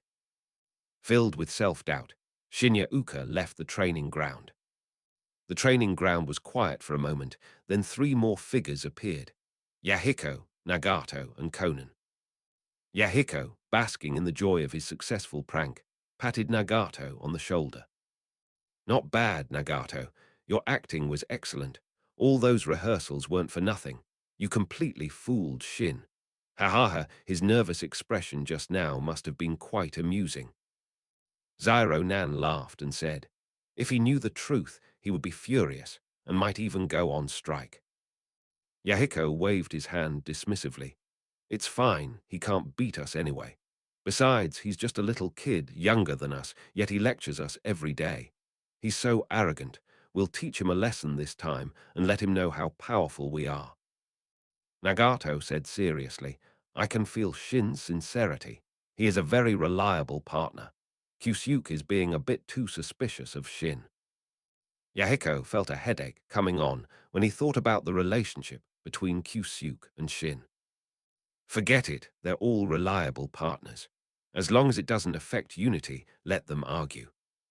Conan retorted to Yahiko, isn't it because you, as the leader, act unreliable every day that Kyusuke thinks you're easy to fool? Yahiko was speechless and could only laugh awkwardly. The sky darkened, and under the same sky, Uka Shin was enjoying a delicious late-night snack, while Momori was about to flee in terror. Looking at the Konoha ninja in front of him, Misato's mind raced, and he confirmed the following points. First, he must escape as soon as possible, otherwise he might not even be able to die. Once captured alive by Konoha ninjas, Konoha could easily obtain the information in his mind by relying on the ninjutsu of the Yamanaka clan. After all, although he possessed the power of a one-tailed Jinchuriki, he didn't actually have the one tail inside him, so he couldn't withstand the Yamanaka clan's ninjutsu. At that time, all four of them will be exposed. Secondly, he has no way to notify Chisuke right now. Chisuke is still rushing here, happily heading to his death. Finally, well, one last thing Momori hasn't decided yet. Or should I commit suicide first? When Kiyokaro was being chased by the Cloud Ninja last time, he left behind some of Mikami's flesh and blood tissue. After learning the impure world reincarnation technique, Kiyokaro was able to revive Mikami. However, it's highly doubtful whether those few unreliable alt accounts can actually accomplish this. I'll have to rely on myself. After all, with great power comes great responsibility. Encouraged, Misato used Shadow Clone technique again, and then fled once more. Although he kept complaining about Sensuke, Mikami deliberately avoided the direction Sensuke was traveling when he was running away, not wanting to lead the Konoha ninjas to Sensuke. Chisuke, that idiot, I hope he can escape. Send a signal. This is the enemy's main body. Nara Shikaku immediately led his men in pursuit, while the surrounding Konoha ninjas quickly converged on the scene. As soon as Mikami's clones appeared, they were quickly defeated. Shadows on the ground, insects in the sky, senbon needles and shuriken shot from hidden angles, and various ninjutsu. Mikami was attacked more and more, and the enemy was getting closer and closer. Not enough, not enough, not enough time. Now, my shoe is thinking of stalling for time, stalling until the dreams converge. When they can't see him, Chisyuk and the others will become alert, and Chisyuk will likely change his route in time, perhaps escaping the encirclement of the Konoha ninja. Use ninjutsu to stall. Understand. After using shadow clone technique once again, my shoe gave the shadow clone technique a final instruction, and the shadow clone technique immediately formed hand seals and used the same ninjutsu. Quicksand waterfall. The entire region turned into a vast desert, spreading outwards and temporarily slowing the advance of the Konoha ninja. Nara Shikaku manipulated his shadow to quickly eliminate the shadow clones, but he was very surprised. This guy created so many shadow clones, and those shadow clones have so much chakra. Is he a monster? However, this only strengthened Shikaku's resolve to capture the other party alive. The opponent is so strong, he must have a high status in the Sand Village. Capturing him will allow us to obtain a lot of valuable information. Using the shadow clones to delay his pursuers, my shoe temporarily escaped, but he dared not stop and continued to flee at full speed. Ahead lies a forest, the terrain of which will help slow down the pursuers. Just as they were about to enter the forest, Misato suddenly felt something was wrong with the ground beneath his feet and immediately jumped backward. On the ground, a swarm of insects burst forth and rushed towards my shoe, completely engulfing him. Secret technique, insect ball. Don't worry, I'm not going to kill you. Once the insect has absorbed all your chakra, I will save your life. Aburame Shiki carried the huge jar on her back and slowly walked out of the forest. As the controller of all the insects, Shiki Aburame can always learn about Mikami's movements in the first instance through the insects, and then calmly judge Mikami's direction of advance, so she arrives here in advance to intercept him. After waiting a moment, Aburame Shiki dispersed the insects, revealing the fallen and unresponsive Memori inside. Aburame Shiki looked at Mikami's body and frowned. Cracks appeared on the surface of my shoe, and then it slowly collapsed, turning into a pile of sand. Do you cover your body with sand to protect yourself from insects? Seeing the enemy escape, Aburame Shiki was not disappointed, because he knew that the enemy could not have gone far, and the insects would soon bring back new information. To the north of Aburame Shiki, Mikami emerged from underground and headed north. After running for more than 10 minutes, another group of Konoha ninja appeared ahead, led by Akimichi Choza. Guided by the insects, Akimichi Choza arrived here to intercept them and immediately launched an attack upon seeing Mikami. Human bomber. Ramble. Akimichi Choza transformed into a giant sphere, exuding a powerful sense of oppression, and rushed towards Memori at a rapid speed. Damn! My shoe immediately dodged, and the human bomb vehicle crashed into the ground, creating a large crater and sending dirt flying everywhere. The human bomb vehicle then bounced up from the ground and continued to pursue my shoe. At the same time, other Konoha ninja rushed over and were about to surround Misato. Too done, too Liubai. Mikami used a large amount of chakra to create a huge earthen wall, which blocked all the Konoha ninjas in front of him. With a loud bang, the human bomb vehicle smashed the earthen wall. Akimichi Choza deactivated the human bomb vehicle, stood up, and saw that Memori's figure had disappeared into the dust. However, a few insects appeared just in time, fluttering in front of Akimichi Choza and guiding him in the right direction. Follow the insect, let's give chase. Chapter 93 still requires the use of the Rinnegan. In the sky, insects gathered and dispersed and gathered again, constantly relaying messages and leading the Konoha ninjas to surround Misato from all directions. From the air, Misato was like a headless fly, running around aimlessly. In fact, there were Konoha ninjas in every direction, and no matter where he fled, he would be intercepted. As time goes by, the encirclement will become smaller and smaller, and in the end, my Shu will only be able to wait for his death. After fleeing for some time, Mikami encountered another group of Konoha ninja, led by Yamanaka Inoichi. At this moment, he realized the seriousness of the situation. I've changed directions several times, but I've been intercepted by Konoha ninjas. Am I surrounded? Knowing the strangeness of the Yamanaka clan's ninjutsu, Mikami didn't approach at all, turned around and fled, changing direction again. Not long after, Nara Shikaku reappeared in front of Mikami. I thought he was just a reconnaissance ninja, but I didn't expect to make such a big difference. You should be proud of the Sand Ninja for holding out against us for so long. To the west is Nara Shikaku, to the east is a Burim Shiki, to the north is a Kimichi Choza, and to the south is Yamanaka Inoichi. 40 or 50 Konoha ninjas, led by these four, completely surrounded Mikami. My Shu was not afraid. Instead, he looked up at the night sky and saw that dark clouds had obscured the moonlight. I don't know if the time is up yet, Chisuke. I've done my best to buy you this much time. Even with the chakra of a tailed beast, Misato felt exhausted at this moment. His clothes were covered with explosive tags, ready to blow him to pieces at any moment. Let's make one last struggle. Let's die a glorious death. Miss Yuke formed hand seals, consuming a large amount of chakra. The ground began to tremble, and countless grains of sand appeared, spreading outwards from Miss Yuke's position. On the sand, enormous arms appeared, obscuring Mikami and attacking the Konoha ninja. At this moment, Sensuke was leading the sand ninja forward, preparing to cooperate with Yasukuni to seize the Sharingan.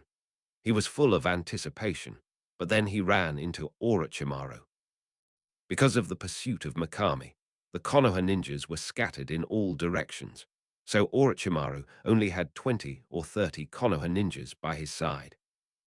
Without the help of the Ino Shikacho trio, Orochimaru felt pressured facing the one-tailed Jinchuriki, so he sent a signal to his subordinates. But it's okay. The Ino Shikacho trio isn't too far from here. As long as I can hold off the Jinchuriki, they should be able to come and help soon. Time was on Orochimaru's side, so he stood still and did not launch an attack immediately, but simply stood in front of Sensuke to prevent him from leaving. What's going on? Has something changed in the war at the front? Why is Orochimaru here? He didn't come here specifically to arrest me, did he? That shouldn't be the case. Based on the timeline, they shouldn't be able to arrive for at least a few days. Could it be that someone leaked my information? In an instant, Chisuke came to the worst conclusion, but he had no evidence. You hold them off. I'm retreating first. Sensuke gave the order to the Sand Ninja, and then turned and ran away. He also knew that fighting Orochimaru was a waste of time, and that as time went on, more and more Konoha ninja would gather here. The one-tailed Jinchuriki is an important fighting force for the Sand Village and needs to be well protected. Therefore, upon hearing Sensuke's words, the Sand Village ninja did not hesitate and rushed directly towards the Konoha ninja. HMPH, you won't escape this time. Leaving some subordinates to hold off the Sand Ninja, Orochimaru began to pursue Sensuke at a moderate pace, ensuring that Sensuke could not escape. In the dream, Kyosuke, Onyakaro, and Uka Shin had already communicated, but Chisuke and Yamori never appeared, and they all had a bad feeling. Kyosuke frowned and said, according to their plan, they should be exchanging the latest information and formulating plans now before they start hunting the Uchiha. Could something have gone wrong? Uka Nobu speculated. Could it be that a good opportunity arose, and they acted ahead of time? Kyosuke shook his head. According to the schedule, Sensuke shouldn't have met Yamori yet, so they can't coordinate with each other. Is Yamori going to act alone? That shouldn't be the case. If he thinks he can succeed alone, wouldn't the success rate be higher if he waited for Sensuke to come and cooperate? Kiyokaro said, It seems there was an unexpected situation, and Sensuke had no choice but to act. Just to be on the safe side, Uka Shin, hurry up and borrow the Rinnegan. Upon hearing Kirkaro's words, Kyosuke immediately chimed in. That's right.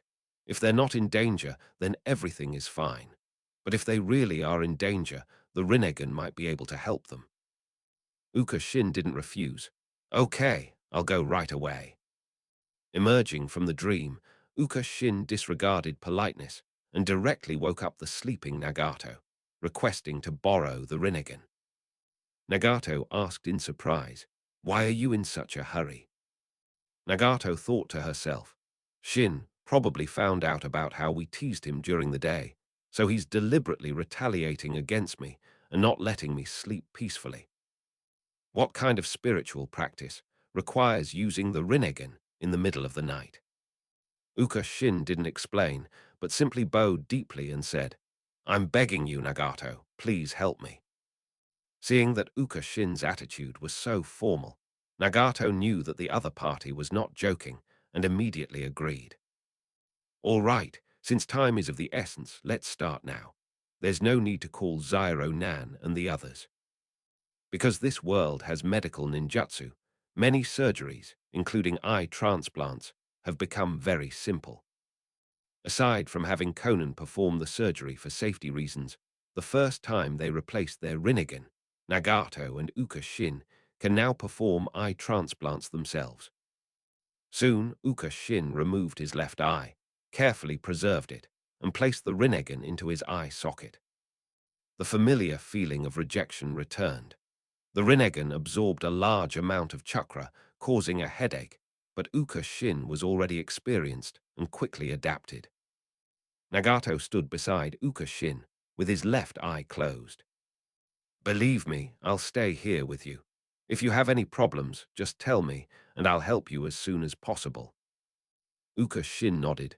Okay, I'll train here. Thank you, Nagato. After saying that, Uka Shin closed his eyes and sat down to meditate, pretending to be practicing asceticism. Multiply technique. Akimichi Choza smashed a large patch of sand, revealing Mikami inside. Yamanaka Inui was about to use the mind transfer technique on Mikami, but saw Mikami move quickly and disappear from sight. Shikaku, create an opportunity for me. No problem. Shikaku formed hand seals, and dozens of shadows split off from the ground, rushing towards Mikami from all corners. Damn, they coordinated so well. Even with a massive amount of chakra, facing the seamless teamwork of the Ino Shikacho trio, Mikami could only retreat continuously, rarely having the chance to counterattack or even use ninjutsu. Looking at the shadows surrounding him, my shoe formed a hand seal, and the sand beneath his feet quickly rose up, turning into a tall pillar that lifted my shoe into the air, allowing him to evade the shadow's attacks. However, the sky was not safe either. Under the control of Shikia Burame, swarms of insects rushed towards Memori. Chapter 94, The Gaze of the Gods. Fire release, great fireball technique. My shoe spat out a fireball, repelling the insects in the air. Human bomber. A giant sphere appeared, smashing through all obstacles and crashing directly into the pillar. With a deafening roar, the pillar collapsed. Hateful. My shoe fell from the sky, and before he even hit the ground, he saw countless shadows looming over him from the sky, leaving him nowhere to hide. Shadow stitching technique, Black Spider Lily, Inoichi, I've taught you. Nara Shikaku formed hand seals and used his shadow to bind Mikami. My shoe was like an insect trapped in a spider web, hanging in midair. Although he struggled constantly, he could not break free from the shadow on his body in a short time. Damn it, the time to die has come. I've bought so much time for Chisuke, I hope he's all right. Seeing that he had no chance of escaping, my shoe was about to detonate the explosive tags on his body. You have no chance to commit suicide, the art of turning your mind around. Yamanaka Inoichi, who had been prepared all along, launched a ninjutsu at Mikami, the moment Mikami was controlled in the air. In an instant, my shoe felt a spiritual force invade his body, trapping his mind in a corner and causing him to lose control of his body. Yamano Inoichi has succeeded. Seeing that Yamanaka Inoichi had closed his eyes and that Yamori had stopped struggling, Shikaku controlled the shadow to put Yamori down. At this moment, Mikami spoke up. Do you need me to read his memories immediately? Maybe I can find out information about the one-tailed Jinchuriki. At this moment, a Burem Shiki received the information brought back by the insect. The bug told me that Lord Orochimaru has encountered the one-tailed Jinchuriki and is in pursuit. Let's go and provide support. Shikaku nodded. In that case, let's take this guy back first and interrogate him slowly. That way we can get more information. Although Yamanaka Inoichi can now invade Yamori's brain and read some of his memories. However, doing so will not only severely damage Momori's brain, but more importantly, without sufficient preparation, the memories retrieved will be incomplete. In Shikaku's view, this enemy is so strong that we must be able to obtain a lot of information, so we cannot act rashly. Heh, this guy actually used a transformation technique. Let me see who you really are. As if talking to himself, under Yamanaka Inoichi's control, Yamori removed the mask from his face.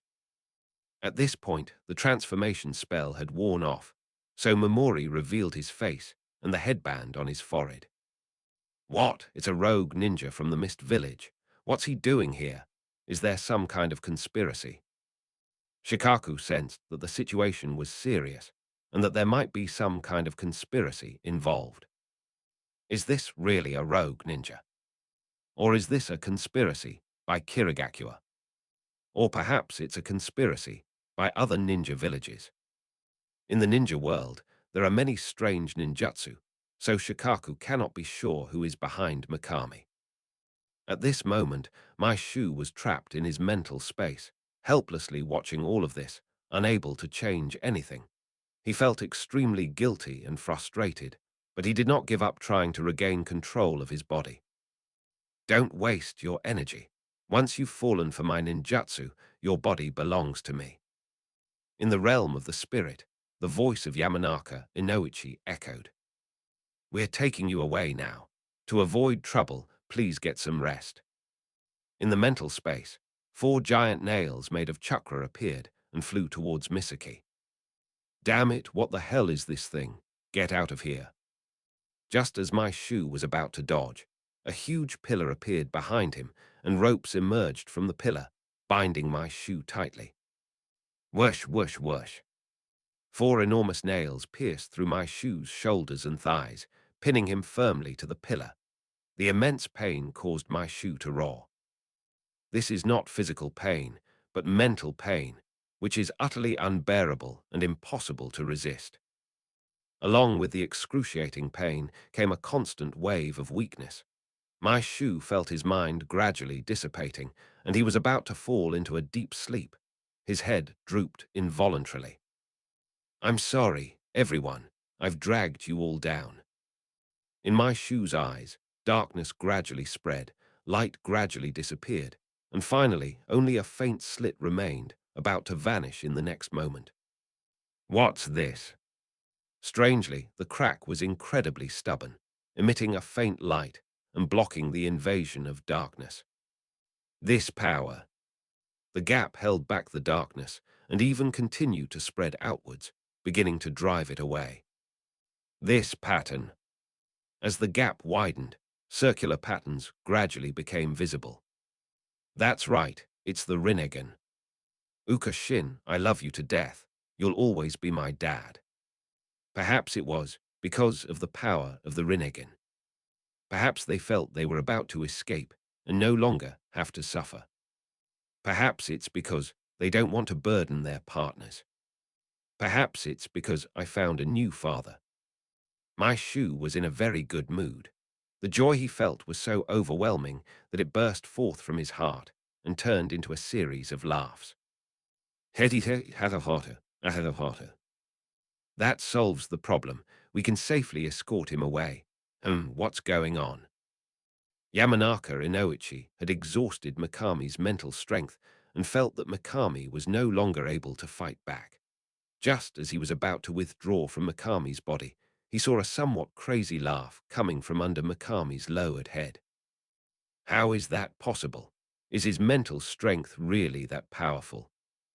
Yamanaka Inoichi felt a sense of surprise and manipulated his mental energy to form a new chakra nail, which he shot towards Yamori's stomach. Ha, is this all the power you have? How disappointing. The nail was driven into Mikami's abdomen, but Mikami laughed even louder. He raised his right hand and forcefully pulled out the nails from his body, quickly healing the pierced wounds. Misato sensed that the Rinnegan's power was even stronger this time, beginning to repair its damaged mental strength and possessing two new ninjutsu. Of course, the chakra consumption was also terrifying. If it weren't for the tailed beast's chakra, Misato would probably have been drained dry by the Rinnegan as soon as he used it. Why is this? Is it because Uka Shin's research on the Rinnegan has yielded results, or because of the tailed beast chakra within his body, or a combination of both? Regardless of the reason, this powerful and magical force gave my Shu immense confidence. In an instant, my Shu regained control of the mental world, flew into the air, and looked down at Yamanaka Inoichi. Since you're here, don't go back. When Yamanaka Inoichi looked up, he was horrified to find a huge white pupil in the sky, surrounded by circular ripples. Indifferent, ruthless, majestic, and mysterious. It was like the gaze of a god, looking down upon all living beings from above, causing Yamanaka Inoichi to tremble involuntarily, and a thought of wanting to submit even crossed his mind. No. Under the watchful gaze of the deity, Yamanaka Inoichi's body turned into bubbles and vanished completely. Puff! Outside, Yamanaka Inoichi suddenly coughed up blood and then fainted, leaving only a very faint breath. Chapter 95, Shinra Tensei and Bancho Tenin. The Konoha ninja had already bound Mikami, and were about to take him away when Aburame Shiki suddenly saw Yamanaka Inoichi coughing up blood and falling unconscious, which shocked her. What happened? Nara Shikaku and Akimichi Choza, who had worked with Yamanaka Inoichi the longest, immediately understood the cause of the problem and looked in the direction of Yamori. No, be careful. The Konoha ninja guarding Mikami were bewildered by their words, not understanding what they meant. Then, a sharp pain shot through their chests as claws made of sand pierced through them. My Shu opened his eyes, and the sand hand beside him tore the ropes binding him. Heh, I only wanted a pair of Sharingan, but it caused such a commotion. What a failure. With the power of the Rinnegan, Yamori felt that escaping was no longer a problem, so he began to try to sever ties with Chisuke. Stealing the Sharingan is a good excuse. He glanced around, but didn't see any Sharingan-wielding Uchiha ninjas, and sighed in disappointment. Since you don't have the Sharingan, then goodbye, everyone from Konoha. Don't even think about leaving. Seeing that Mikami intended to leave, the Konoha ninja launched a joint attack. Shadows on the ground, insects in the air, and various ninjutsu attacked Misato from all directions. A boring trick.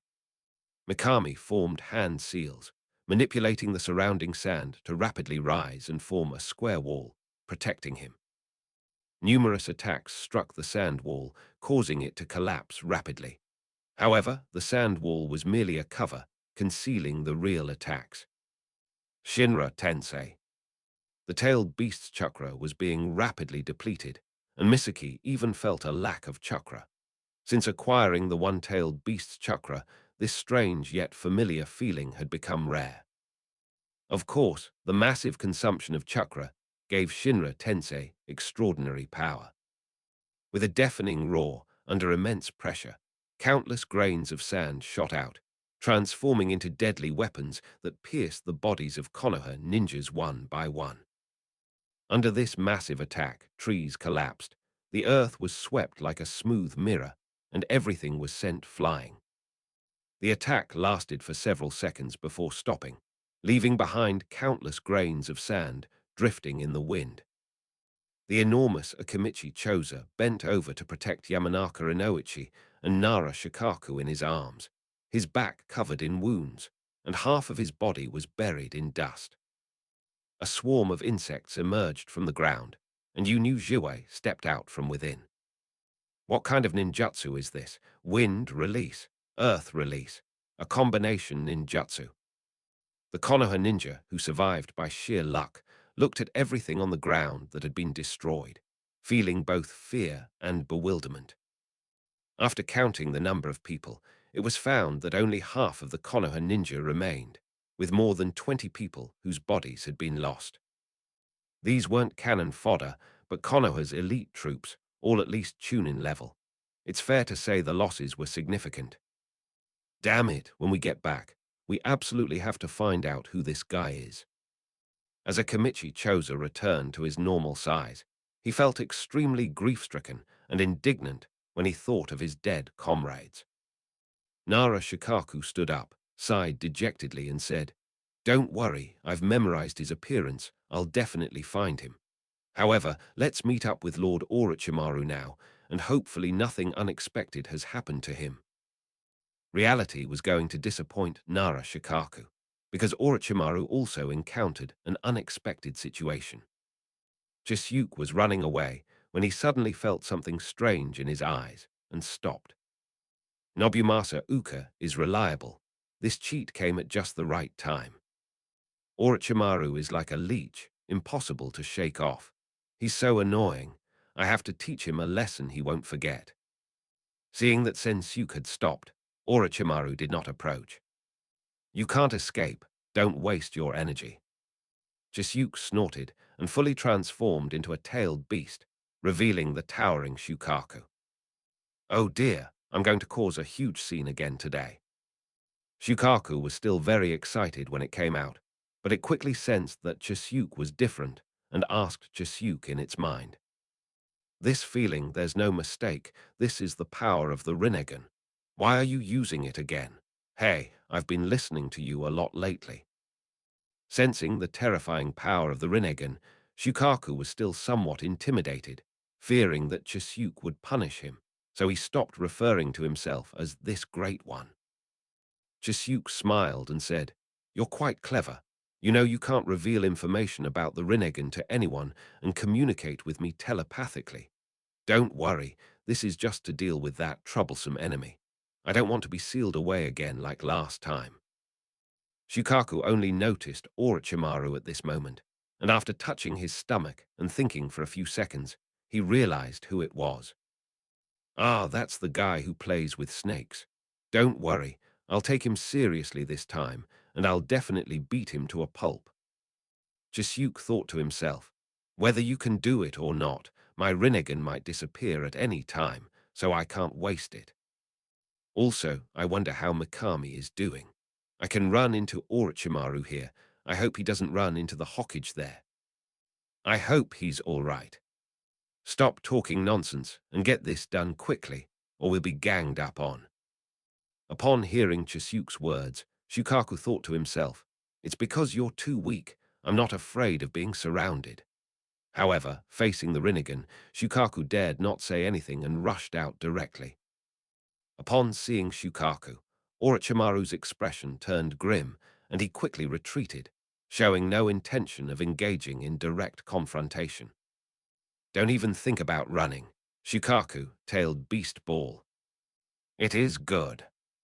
Shukaku gathered a large amount of chakra and aimed it at Orochimaru's upcoming attack. The tailed Beast Ball had such a wide area of effect that Orochimaru had no way to dodge it, and could only form hand seals to prepare for defense. Universal guidance. Seeing Orochimaru form hand seals, Sensuke immediately reached out his hand towards Orochimaru and activated a ninjutsu. Orochimaru was instantly enveloped by gravity, his body flying towards Sensuke and the tailed beast ball. His hand seals were interrupted, and his expression changed drastically. Tailed beast ball. At this moment, Shukaku unleashed an extremely terrifying burst of chakra, directly blasting Orochimaru in midair. In that instant, Orochimaru sensed the approach of death and dared not be careless for a moment. His mouth immediately opened wide, to an inhuman degree. Orochimaru's head, with its snake-like body, burst out of his mouth. Ramble! The tailed beast ball struck the ground, creating a massive explosion. When the smoke cleared, Orochimaru emerged from the ground and coughed up a large amount of blood. Although he had just escaped the control of the universal pull using the Orochi-style substitution technique, he was still affected by the explosion of the tailed beast ball and is now seriously injured. Orochimaru looked towards Shukaku's location, where there was nothing left. What kind of ninjutsu is this? It doesn't require hand seals, it comes without warning, and it's incredibly difficult to defend against. I really want to figure it out. Sensuke from the Sand Village, I'll remember you. At this time, more Konoha ninjas gradually arrived, and Shikaku reported the information to Orochimaru. A rogue ninja from Kirigakure. The war situation is getting more and more chaotic. We have suffered too many losses this time. Leave some people behind to continue searching for the one-tailed Jinchuriki and the rogue ninja from Kirigakure. The rest of you come back with me to report to the Hokage. Upon hearing that other powerful figures were causing trouble, Orochimaru worried that someone was plotting against them and stopped pursuing Sensuke. Chapter 96, Minato Namikaze's Team. This was really too dangerous. If it weren't for the power of the Rinnegan, I would have been captured by Konoha, and then you would all be exposed. In the dream, my Shu recounted his experience from the previous day, with lingering fear. Chisuke nodded. Yes, thanks to the Rinnegan. Uka Shin, please thank Nagato for us. He's a really good person. Uka Shin was dissatisfied. Hey, what do you mean by thanking Nagato? This is all thanks to me. Besides, Mikami, you should have been more decisive in committing suicide. You were dragging your feet and almost delayed our plans. Mikami then shifted the blame to Chisuke. I did this to help Sensuke relieve some of the pressure. Otherwise, I would have committed suicide long ago. Blame Sensuke for being so careless during the mission that Konoha discovered it ahead of time. Chisuke felt wronged. I didn't expect the Konoha ninjas to arrive so quickly. After listening for a while, Kyosuke finally spoke up. This must have been done by Chiyo and her group. Their goal is to undermine your and Yukura's power. If you die, Chiyo and her group will benefit the most. Kyokairo nodded with a smile. That's right. We're not Bao Zheng, a famous judge in Chinese history. We don't need evidence to suspect someone. Whoever benefits the most is the murderer. Let's kill them first and then talk about other things. If we find the real culprit in the future, it's not too late to kill the real culprit then. Chisuke sneered. HMPH, don't worry. Whether it was Chiyo and the others who harmed me or not, I'm going to deal with them. Once I get my chance, none of them will survive. Kyosuke waved his hand. Stop talking big. Think about how to escape first. Come, I'll tell you the detailed information about the Land of Fire and help you plan your escape route. Everyone was busy for a long time before the meeting ended. Just as Chisuke and Yamori were trying to escape the Land of Fire, Kyosuke entered the Land of Wind. Looking at the endless desert and feeling the scorching sun, Kyosuke wiped away his sweat, picked up his water bottle, and took 2 big gulps. To be honest, he wasn't optimistic about this operation. In his mind, Minato Namikaze was very strong, and he and Kakashi could help, but Obito and Rin's strength was probably only a hindrance. I don't know what the 3rd generation was thinking, sending out such a lineup. Maybe the Hokage also sent out other teams, but Kyosuke doesn't know that. Seeing this, Obito began to complain. Hey, drink less water. We still have a long way to go in the desert. But Minato-sensei, why do we have to go through the desert? Minato Namikaze took the map confirmed the location, and began explaining it to Obito. The sand village's defenses are relatively weak in the desert, making it easier for us to infiltrate. According to intelligence, there is an oasis ahead, which is a sand village weapons depot and our first target. Hearing that they were almost out of the desert, Obito perked up. Great, leave the mission to me. This time, I'll show you what the power of the Uchiha is. Kakashi scoffed. Idiot, we'd be grateful if you just didn't drag us down. Kyosuke learned from Sensuke that the Sand Ninja were extremely difficult to deal with, and now that he was about to fight them, he felt a little nervous. He ignored Obito and went to Minato Namikaze's side. Teacher, what's your plan? Minato Namikaze thought for a moment, then glanced at his subordinates. He felt that Rin and Obito were not strong enough, so he said, I will go and scout the situation first. After we understand the situation, you guys will attract the attention of the Sand Ninja, and I will sneak in to set up the explosive tags and blow up the Sand Ninja's warehouse in one fell swoop. Before leaving, Minato Namikaze looked at Kyosuke and said, This is the land of wind. We may encounter Sand Ninja at any time. After I leave, you will be the captain. After Minato Namikaze left, Obito couldn't help but mutter, What? Why is Kyosuke the captain? I could be one too. Once you can beat me, I'll hand over the captaincy to you. Kyosuke glared at Obito with annoyance and placed one hand on the sand. The ground quickly began to tremble, the soil churned, and soon a large square pit appeared. It's too sunny and exposed outside. Let's hide underground. The group descended underground. The pit was covered by sand, leaving only inconspicuous ventilation openings. However, Kyosuke didn't go down. We'll take turns keeping watch outside. I'll go first. Kyosuke lay on the sand, covered with a yellow cloth, which served both as sun protection and camouflage. Kyosuke was so serious just now, which is different from his usual self. He seemed very reliable and like a real captain. In the underground space, Lin recalled Kyosuke's performance just now and couldn't help but sigh. Seeing Rin praise Kyosuke, Obito was very unconvinced. He's just putting on an act. He's become arrogant now that he's the captain.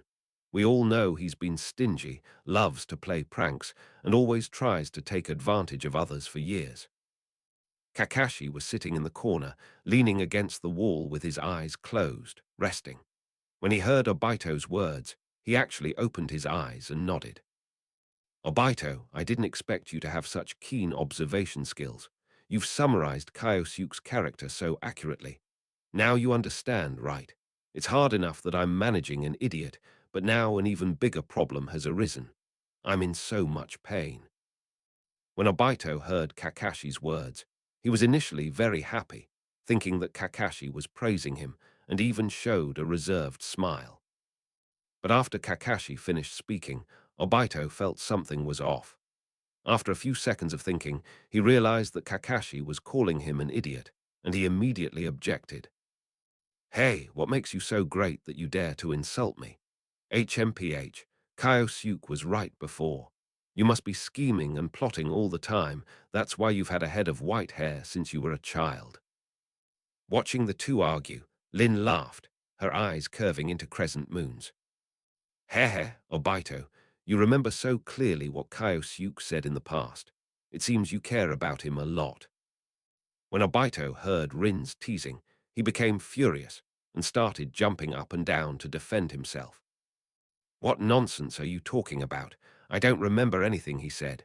All he said was to belittle others and elevate himself, and he was always challenging people to duels. It was just so unreasonable. Don't you remember Kyosuke's words? Your summary is clearly very comprehensive. Kakashi looked at Obito, closed his eyes, and said calmly, Idiot. You prematurely gray-haired brat, shut up. They argued for a while, and then Kyosuke jumped down. Hey, I told you to come here to rest, not to fight. Since you're all so energetic, why don't you go upstairs and soak up some sun? All right, watch me go out and protect you. Obito stood up, wanting to make a good impression, but as he climbed out of the pit, he must have been unlucky. He stepped on a patch of loose sand and fell right down. With a whoosh, the scattered sand landed on Obito, almost burying him. Obito stood up in a disheveled state, but he remained defiant. Cough, cough, cough. It was just a mistake, I'm fine. Seeing this, Rin rushed to help Obito. Kakashi shook his head speechlessly and jumped onto the ground to stand guard. Meanwhile, Kyosuke stroked his smooth chin with his right hand and began to make malicious guesses. Is Obito's bad luck also one of the laws of the world? After spending so many years together, Kyosuke has come to know Obito very well. Logically speaking, Obito, without awakening the Sharingan, wasn't particularly strong, but he wasn't weak either. He was considered average among his peers. However, every time Obito was about to perform well, or at a crucial moment, he would inexplicably fail. What an interesting guy. Chapter 97, Puppet Master Squad. Night fell peacefully, but Minato Namikaze still hadn't returned. Kyosuke, Kakashi, and Rin began to rest, while Obito kept watch outside. The desert night sky was vast and empty, and the bright moonlight poured down like water, illuminating the gentle sand dunes. Obito lay on the ground, feeling drowsy all the while, and could only try to keep his eyes wide open, staring at his surroundings. I'm a genius of the Uchiha clan. How can I fall asleep? I have to protect them properly. At that moment, a bird appeared in the sky and circled continuously above Obito. Under the bright moonlight, the shadows of birds on the ground were very conspicuous. Obito noticed Asuka and had some doubts in his mind. Are there birds in the desert? They might be a species unique to the land of wind. At that moment, a four-person sand ninja team appeared behind a sand dune several hundred meters away. So, are there any enemies here? The puppet bird has spotted an unfamiliar ninja. We are 500 meters to the northeast. I didn't expect that after patrolling the desert for so long and being bored for so many days. I would actually get credit today. Go back and report the news. The three of us will continue to investigate. If the other side is not strong, we will take care of them directly. Yes, Captain. These four individuals belong to the puppeteer unit of the Sand Village. Because puppets can survive without food or water and have a wide reconnaissance range, they are very suitable for combat in desert environments. Therefore, many of the Sand Ninja Patrol teams in the desert are puppeteers. One of them went back to report the intelligence, while the remaining three moved quickly. Just as they were about to enter Obito's line of sight, they stopped. Send out the puppets, and we'll take care of the enemy's sentries first. With my puppet snake, it can move silently across the desert. Okay, just to be on the safe side, I'll use my puppet ant to help you. All right, let's go. The puppets were taken out, and under the puppeteer's control, the two puppets burrowed into the sand and began to slowly approach Obito from underground. Time's almost up. Hang in there. Kyosuke's coming to relieve you soon, Obito Uchiha. You can do it. At this moment, Obito was battling drowsiness. His upper and lower eyelids were fluttering like lovers in the throes of passion, and his pupils were almost out of focus. Obito tried to open his eyes, seemingly looking at something, but he didn't see anything.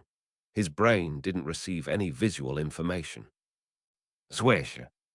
The sound of sand sliding down was heard, and a 2-meter-long puppet snake darted out of the sand, wrapping itself tightly around Obito. The puppet snake stretched out 2 arms on either side of its body, covering Obito's mouth to prevent him from shouting. Obito's drowsy brain took 2 seconds to react. He realized he was being attacked, but it was too late when he tried to struggle. A poisonous needle pierced directly from the puppet snake and stabbed into the back of Obito's head. Obito didn't even make a sound before he passed out and was then put into the puppet snake. It's much simpler than I expected. My puppet ants didn't even come in handy. It seems the enemy isn't strong this time. Don't be careless. Since the sentry is here, his teammates must be resting nearby.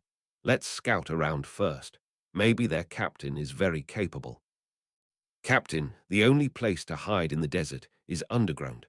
Let my puppet ants go out to scout this time. It is good. The sand ninja's main body hid in the distance, controlling a puppet through chakra threads.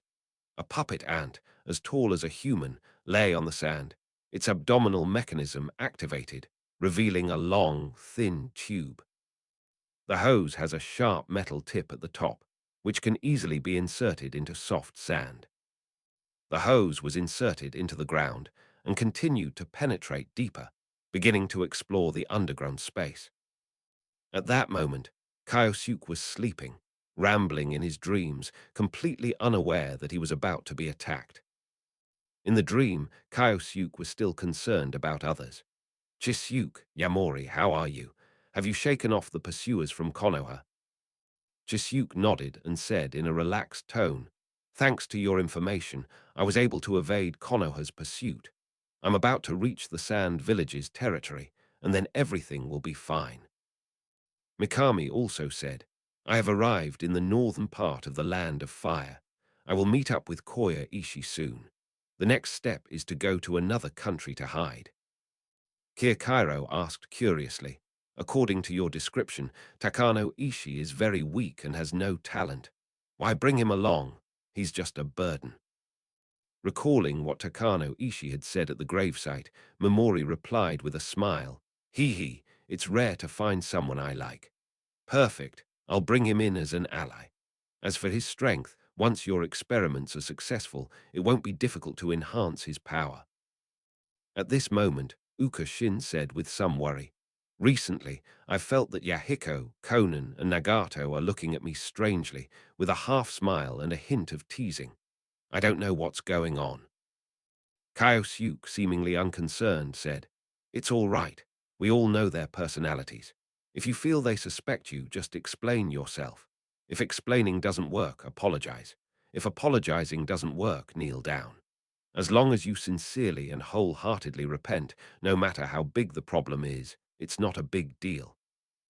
Uka Shin shoved Kyosuke aside and said angrily, get lost. Apologizing and admitting your mistake is one thing, but kneeling down and prostrating yourself is a disgrace to us transmigrators. Kyosuke scoffed, heh, don't overestimate your limits. You might actually do it. After saying that, Kyosuke suddenly frowned. Oh no, someone touched me. I have to go. At that moment, a thought flashed through Kirkairo's mind and he said, I'll stay and wait for you for half a day. If you're safe within half a day, come back and tell me. If I don't see you after half a day, Uka Shin will go and borrow the Rinnegan. It is good. Kyosuke agreed and then disappeared.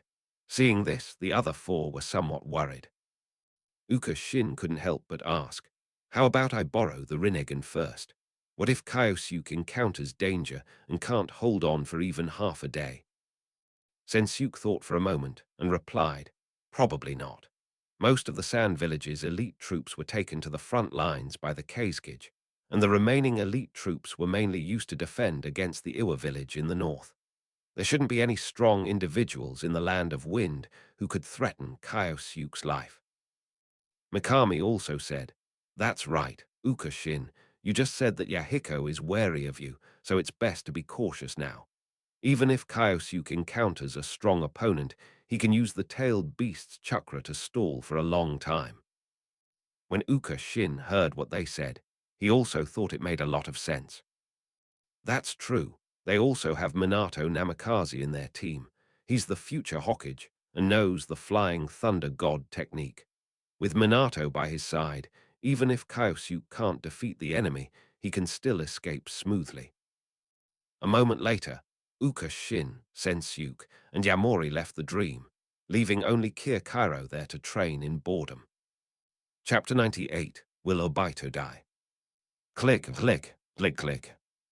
Kakashi was resting against the wall when he suddenly heard a sound like joints moving. He opened his eyes alertly, took out a kunai with his right hand, and thrust it in the direction from above. A flexible tube appeared above Kakashi's head, about to launch a sneak attack, but was immediately pinned to the wall by a kunai. "There's an enemy. Get up. I'm going to check on Obito." Kakashi shouted and immediately jumped onto the ground, but he didn't see Obito. Oops! The enemy had found their hiding place, and Obito had not only failed to raise the alarm, but had also disappeared. Kakashi felt that Obito was likely in grave danger. Since the start of the war, many of the people Kakashi knew have died in battle. Is he going to witness the death of another comrade today? At that moment, 5 shurikens suddenly shot out from the sand. Kakashi retreated continuously to dodge them. Just then, a snake-shaped puppet darted out of the sand. After the puppet's snake crawled out, it grew arms made of 4 joints from its upper body, and then charged towards Kakashi. Kakashi used kunai to defend against the puppet's attack, but the puppet snake's 4 arms could attack simultaneously, making it difficult for Kakashi to defend. Moreover, the puppet's entire body can be equipped with various mechanisms to shoot out needles, poison gas, and other attacks, making its methods of attack impossible to defend against. Kakashi managed to hold out for a moment, but was then sent flying by a single punch from the puppet snake. No, if we can't find the puppeteer's main body, this battle is a complete waste of time. We must destroy this puppet first. Having made up his mind, Kakashi formed hand seals, gathering a ball of lightning-released chakra in his right hand, and a huge roar of lightning resounded throughout the desert.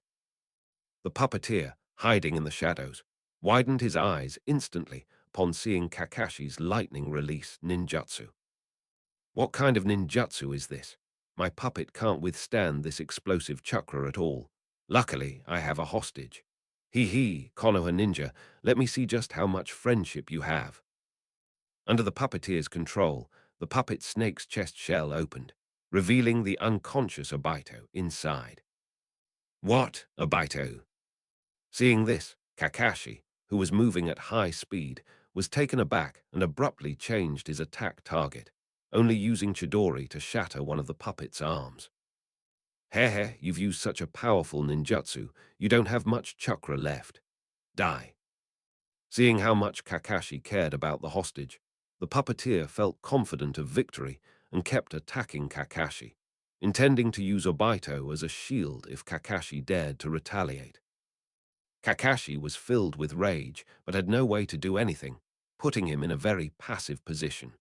He could only observe carefully, hoping to find the puppeteer's location through the chakra threads so he could launch a counterattack. Kyosuke, get up. There are enemies. When Rin heard Kakashi's voice, she immediately got up, turned her head and saw that Kyosuke was still asleep, so she immediately shook Kyosuke awake. Damn it, I was careless this time. If someone hadn't woken me up, I might be dead. Before entering a dream, always make sure it's safe. Kyosuke woke up looking rather pale. When the mind is in a dream state, its perception of the surrounding environment becomes very weak. Unless the body is touched or injured, it can hardly perceive anything in the outside world. Kakashi went to find Obito. Let's go out too. Rin was worried about Kakashi and Obito, so she wanted to go out. Kyosuke nodded with a grim expression and was about to jump onto the ground when he suddenly stabbed his short sword into the ground and then forcefully flicked it, lifting a puppet ant out of the ground. Spiral pills. Kyosuke used his right hand to unleash a Rasengan, instantly shattering the puppet into dust. There's a strong Konoha ninja here. We need to be careful. My puppet ant has been defeated, so I'll have to use the spare puppet. Don't worry, as long as they don't discover our location. They have no hope of victory. Yes, we still have reinforcements. Even if we can't kill them, holding them off is a victory in itself. The 3 puppeteers decided on their tactics, and as soon as Kyosuke and Rin arrived on the ground, they saw Kakashi being chased by a puppet. Obito! Rin gasped when she saw Obito inside the puppet snake. Kaiosuk was originally planning to use a Rasengan on the puppet ants to shatter them, but upon hearing Rin's voice and looking closely, he saw Obito's face inside the puppet snake's chest. Oh my god, is Obito going to die here? What about Madara? Kaiosuk had just had this idea when he couldn't help but shake his head with a smile. Even if Obito is dead, so what? Madara can just find another tool. The Uchiha clan hasn't been wiped out yet. With so many Uchiha clan members, they can always find a suitable one. Kaiosuk, we must find the puppeteer, or we can't win. Upon seeing Kaiosuk, Kakashi immediately reminded him, and Kaiosuk nodded, forming hand seals. Wind release, great breakthrough. The strong winds whipped up a large amount of sand, creating a sandstorm that obscured the surrounding environment and blocked the puppeteer's view. Because the battlefield was not clearly visible, the puppeteer's control became problematic. A great opportunity, Chidori. Kakashi noticed that the puppet snake was a beat too slow, so he immediately rushed forward and used Chidori to destroy the puppet snake's shell from top to bottom, rescuing Obito. Rin, protect Obito. Okay. Upon discovering that Obito was still alive, Kakashi called Rin over, then grabbed a kunai and charged into the sandstorm. At that moment, two new puppets appeared in the sandstorm. Shadow Clone Technique. Kaiosuk created several shadow clones to scout the surroundings, searching for traces of the puppet snake, and then rushed towards the new puppet. Without Obito as a shield, the puppets, though filled with mechanisms and often employing unpredictable attack methods, quickly gained the upper hand because none of the puppeteers were Jonin, while Kaiosuk and Kakashi were strong enough. Oh no, my puppet has been destroyed again. I can't hold on much longer, Captain. What should we do? We're too close to them here. Let's retreat first, keep an eye on them from a distance, and fight again when reinforcements arrive. During battle, puppeteers need to control their puppets to react in a timely manner, so they cannot be too far from the battlefield. However, if the puppet is only used for surveillance, the puppet does not need to be flexible, and the puppeteer can control it from a distance. Behind a sand dune, three sand ninja shook off the sand from their bodies, stood up, and were about to retreat when they were spotted by one of Kaiosuk's shadow clones. So this is where it was. The shadow clone immediately rushed forward, and the three puppeteers were taken aback, drawing their weapons to fight the shadow clone. Spiral pills. Fire release. Great fireball technique. Take this. Having lost their puppets, the three puppeteers were weak and easily dealt with by the shadow clones once they were brought close. The enemy has been dealt with. After receiving the information from the shadow clone, Kaiosuk and the others relaxed a little, but then they looked at the unconscious Obito and felt a real headache coming on. I wonder what kind of poison Obito was poisoned with. What should we do? Rin examined Obito's injuries, but didn't know how to treat them. Kaiosuk and Kakashi weren't medical ninjas either, and they stood by without any good solutions. Well, Obito's condition seems relatively stable, and he shouldn't be in any immediate danger. We should be able to find a solution when Minato-sensei returns. That was all Kaiosuk could say to comfort him. Chapter 99. Obito's Resentment. In the Oasis town, Minato Namikaze conducted a detailed investigation and recorded the number of Sand Ninja, the ratio of Jonin, Chunin, and Genin, the location of traps, the layout of buildings, and so on. Based on this intelligence, Minato Namikaze had already planned out the number and location of the explosive tags in his mind. Yes, this mission will definitely succeed. With a joyful heart, Minato Namikaze returned to the meeting point, where he found Obito unconscious. Minato-sensei, how is Obito? Lin watched as Minato Namikaze fed Obito a pill and asked him a question with concern. Minato Namikaze reassured Rin not to worry. It's all right. The poison Obito suffered from isn't fatal. He'll wake up after taking the antidote pill. At this moment, Kakashi said, "We have been attacked by the Sand Ninja, and our whereabouts may have been exposed. Minato-sensei, we must act immediately, otherwise our mission may fail once the Sand Ninja strengthens their vigilance." Kyosuke's eyes twitched upon hearing Kakashi's words. Kakashi has really become a mission fanatic. Even though he knows the enemy may have obtained the intelligence, he doesn't even think about retreating. Instead, he wants to speed up the mission. Of course, Kyosuke also wanted a good resume and didn't want the mission to fail, so he didn't say anything to stop him. Minato Namikaze remained silent, analyzing the current situation in his mind, and then offered a solution. "We'll move to the new base first. Kakashi and Rin, you protect Obito and provide backup for us at any time. Kyosuke, come with me to complete the mission." Aside from Minato Namikaze himself, Kyosuke is the strongest among the others, and Kakashi is also quite strong. Based on the enemy's strength as scouted, Minato Namikaze felt that he and Kyosuke together should be able to complete the mission. And even if the mission did not go smoothly, they could still retreat safely. At the same time, the two of them will draw away the enemy's main force, so Kakashi should not encounter two strong enemies and should be able to protect Obito. Upon hearing Minato's words, Kakashi opened his mouth, wanting to go and carry out the mission, but after glancing at Rin and Obito, he remained silent. Kyosuke, naturally, acted very bravely in front of Minato Namikaze and would not refuse.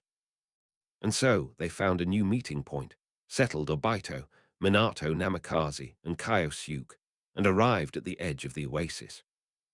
"Kyosuke, I've already gathered all the information inside. It will only take an hour to plant the explosive tags. So you just need to lure away most of the Sand Ninja for an hour and leave the rest to me. This is an important warehouse of the Sand Village, guarded by many ninjas, and the warehouse has also undergone a lot of security measures. For example, the warehouses were kept at a certain distance from each other, and fireproofing measures were taken around them.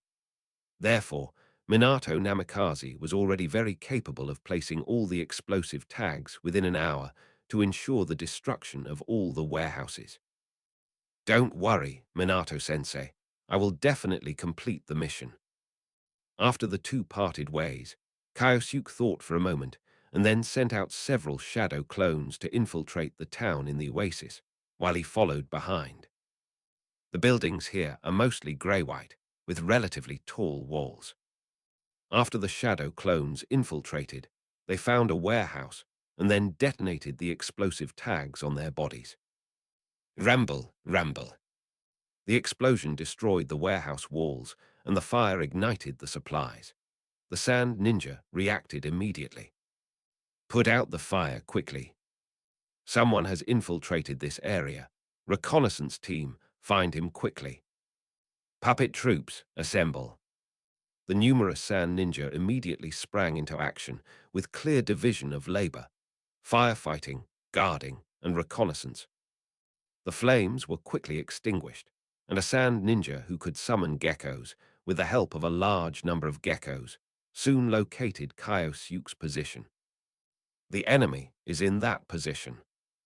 Leaving a small number of people to guard the area, the majority of the Sand Ninja began to attack Kyosuke directly. Kyosuke constantly coordinated with his shadow clones, occasionally counterattacking while escaping, ensuring that he drew the majority of the hatred points. Fire release, great fireball technique. Wind release, great breakthrough. Some Sand Ninja used earth release to defend themselves, while others moved quickly from both sides, attempting to surround and intercept Kyosuke. The most troublesome force is the puppeteer unit. Their puppets are not afraid of casualties and charge straight through the flames to launch a strong attack. Meanwhile, some puppets can fly in the air, while others burrow into the ground to attack from a stationary angle, slowing down Kyosuke's escape. Fortunately, Kyosuke possessed a vast amount of chakra, enabling him to continuously use shadow clones and various ninjutsu, thus buying Minato Namikaze a great deal of time. Obito, you're awake. Inside the cave, Rin saw Obito open his eyes and smiled happily. Obito had just regained consciousness. His mind was a complete mess. He just felt very tired, his eyes were hard to open, and he spoke weakly. Where am I? What happened? Lin took the water bottle, fed Obito water, and explained what had happened. Am I a burden to everyone? After listening to Rin's words, Obito's eyes were filled with deep melancholy. He tried so hard, he so desperately wanted to be a hero, but in the end, he was just a clown in everyone's eyes. However, Obito quickly concealed his true feelings and deliberately turned to look around. Where is everyone else? Lin replied, Minato-sensei and Kyosuke have gone on a mission, and Kakashi is on guard outside. Only Obito and Rin were in the cave. In Obito's eyes, Rin's smile was so charming and her voice so gentle. He even felt that being able to receive Rin's care made this poisoning and injury not such a bad thing. That's right, it's them. I didn't expect them to hide here. HMPH, just a few brats. Kill them. I will avenge the captain and the others. A group of sand ninja moved quickly toward the cave. Kakashi spotted the enemy immediately and ran back to the cave. Enemy approaching. Let's get out of here. Obito was too weak to travel, so Kakashi and Rin had to carry him and quickly escape from the cave. Because they were carrying Obito, the three of them weren't moving very fast, so it wasn't long before the sand ninja caught up with them. You all go first. I'll cover your retreat. Seeing no chance to escape, Kakashi stayed behind and charged at the enemy with a kunai in hand. Kakashi. Rin was very anxious when she saw Kakashi facing several times more enemies by himself.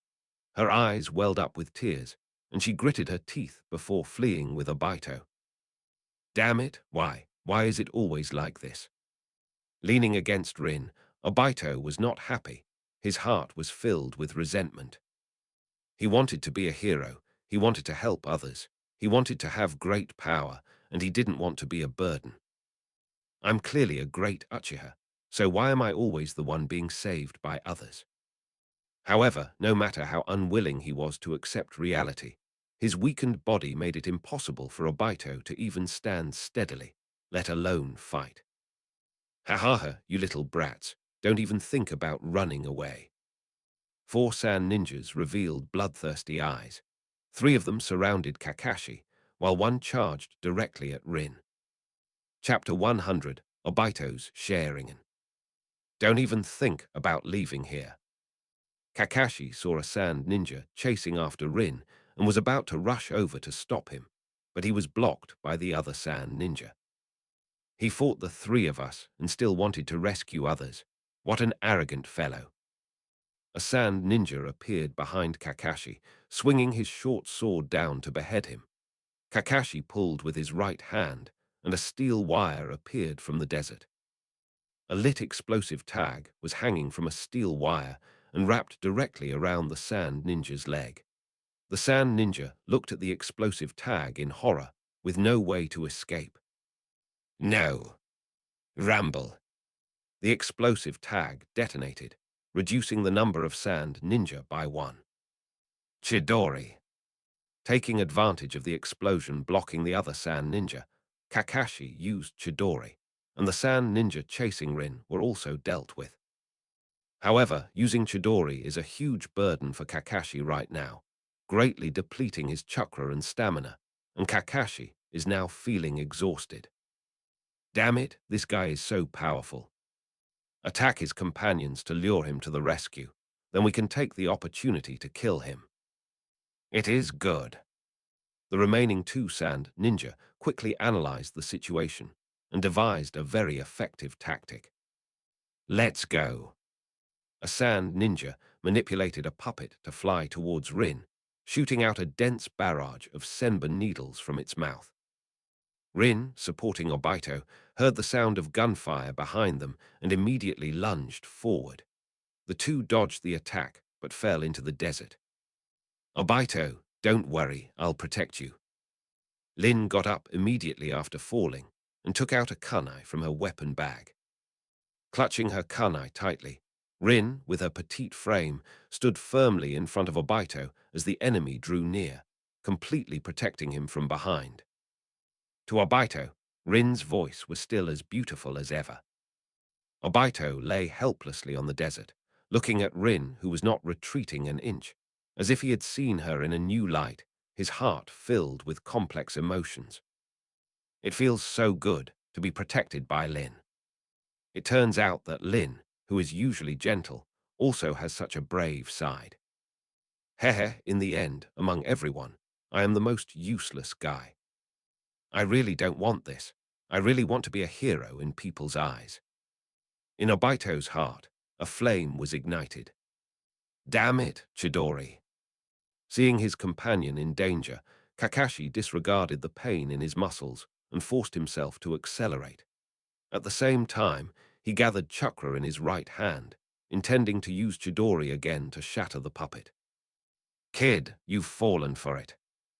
The sand ninja saw Kakashi approach the puppet and sneered. The outer shell on the puppet's back opened, revealing rows of firing ports inside. Whoosh, whoosh, whoosh, whoosh. Countless poison needles were launched in an instant, and Kakashi's pupils involuntarily dilated to their maximum size upon seeing this. Get out of the way. Kakashi tried desperately to dodge, but his body, running at high speed, couldn't react in time. He could only raise his arm to block in front of him. In an instant, the sound of thousands of sticks piercing flesh echoed across the battlefield. Kakashi's front was covered with densely packed senbon needles. His face was resolute, and he wanted to continue forward, but as soon as his left foot took half a step, his body collapsed to the ground, and bright red blood flowed from his body, staining the surrounding sand red. It's happening again. It was that bastard Kakashi again. He saved me again. Why can't I help my companions? Lin, I really want to be a hero in your eyes. Obito watched as Kakashi, disregarding his own safety to save them, rushed forward without hesitation, even though he knew it was an enemy trap, and ultimately collapsed to the ground. The flames in my heart burned fiercely. Obito's eyes began to glow red, filled with a mysterious beauty. Kakashi. Seeing that Kakashi's fate was unknown, Rin was deeply saddened, tears welling up in her eyes, but she clenched her teeth tightly, closed her eyes briefly, and suppressed all her grief. When Lin opened her eyes again, there were no more tears in them, only a resolute look. Laughable resistance, die. A sand ninja and a puppet charged toward Rin from the left and right, respectively. Obito, I will protect you. Lin, gripping a kunai, charged towards the sand ninja, who used a short sword to block the kunai. Sensing the weak power of the kunai, the sand ninja chuckled contemptuously.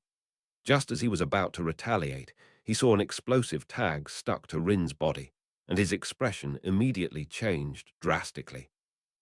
Although the explosive tag failed to ignite, the sand ninja still dared not be careless and chose to retreat. Excellent. Just as planned, the enemy feels victory is assured and won't fight me to the death, so they'll be forced back by the explosive tags. Now, we need to deal with the puppet's attacks. Despite the extremely unfavorable situation, Lin calmly devised a strategy. Even if the final result was still death in battle, she would still do her best to delay time in pursuit of that elusive chance of survival. I will never give up until the very last moment. Lin turned around, using a kunai to block the sharp blade on the puppet's arm. Ignoring the fact that she was too close to the puppet and had no chance to escape the blast radius, she decisively stuck the detonating tag onto the puppet's body. Boom! The explosion destroyed the puppet, sending its parts flying everywhere, and also sent Lin flying. With a thud, Lin's body crashed to the ground. Half of her body was burned, and her internal organs were severely damaged by the explosion. Obito, I will absolutely protect you. Rin stood up shakily, raising her face, which was covered in burns, and still stood in front of Obito. Damn it, things shouldn't be like this. Tears instantly streamed from her eyes. Countless times in his dreams, Obito dreamt that everyone was in danger. But in those dreams, it was he, Obito, who saved everyone, not Kakashi, and certainly not Rin. An indescribable and almost imperceptible energy began to brew within Obito's body, continuously gathering in his eyes. Two tiny black dots appeared in Obito's red pupils.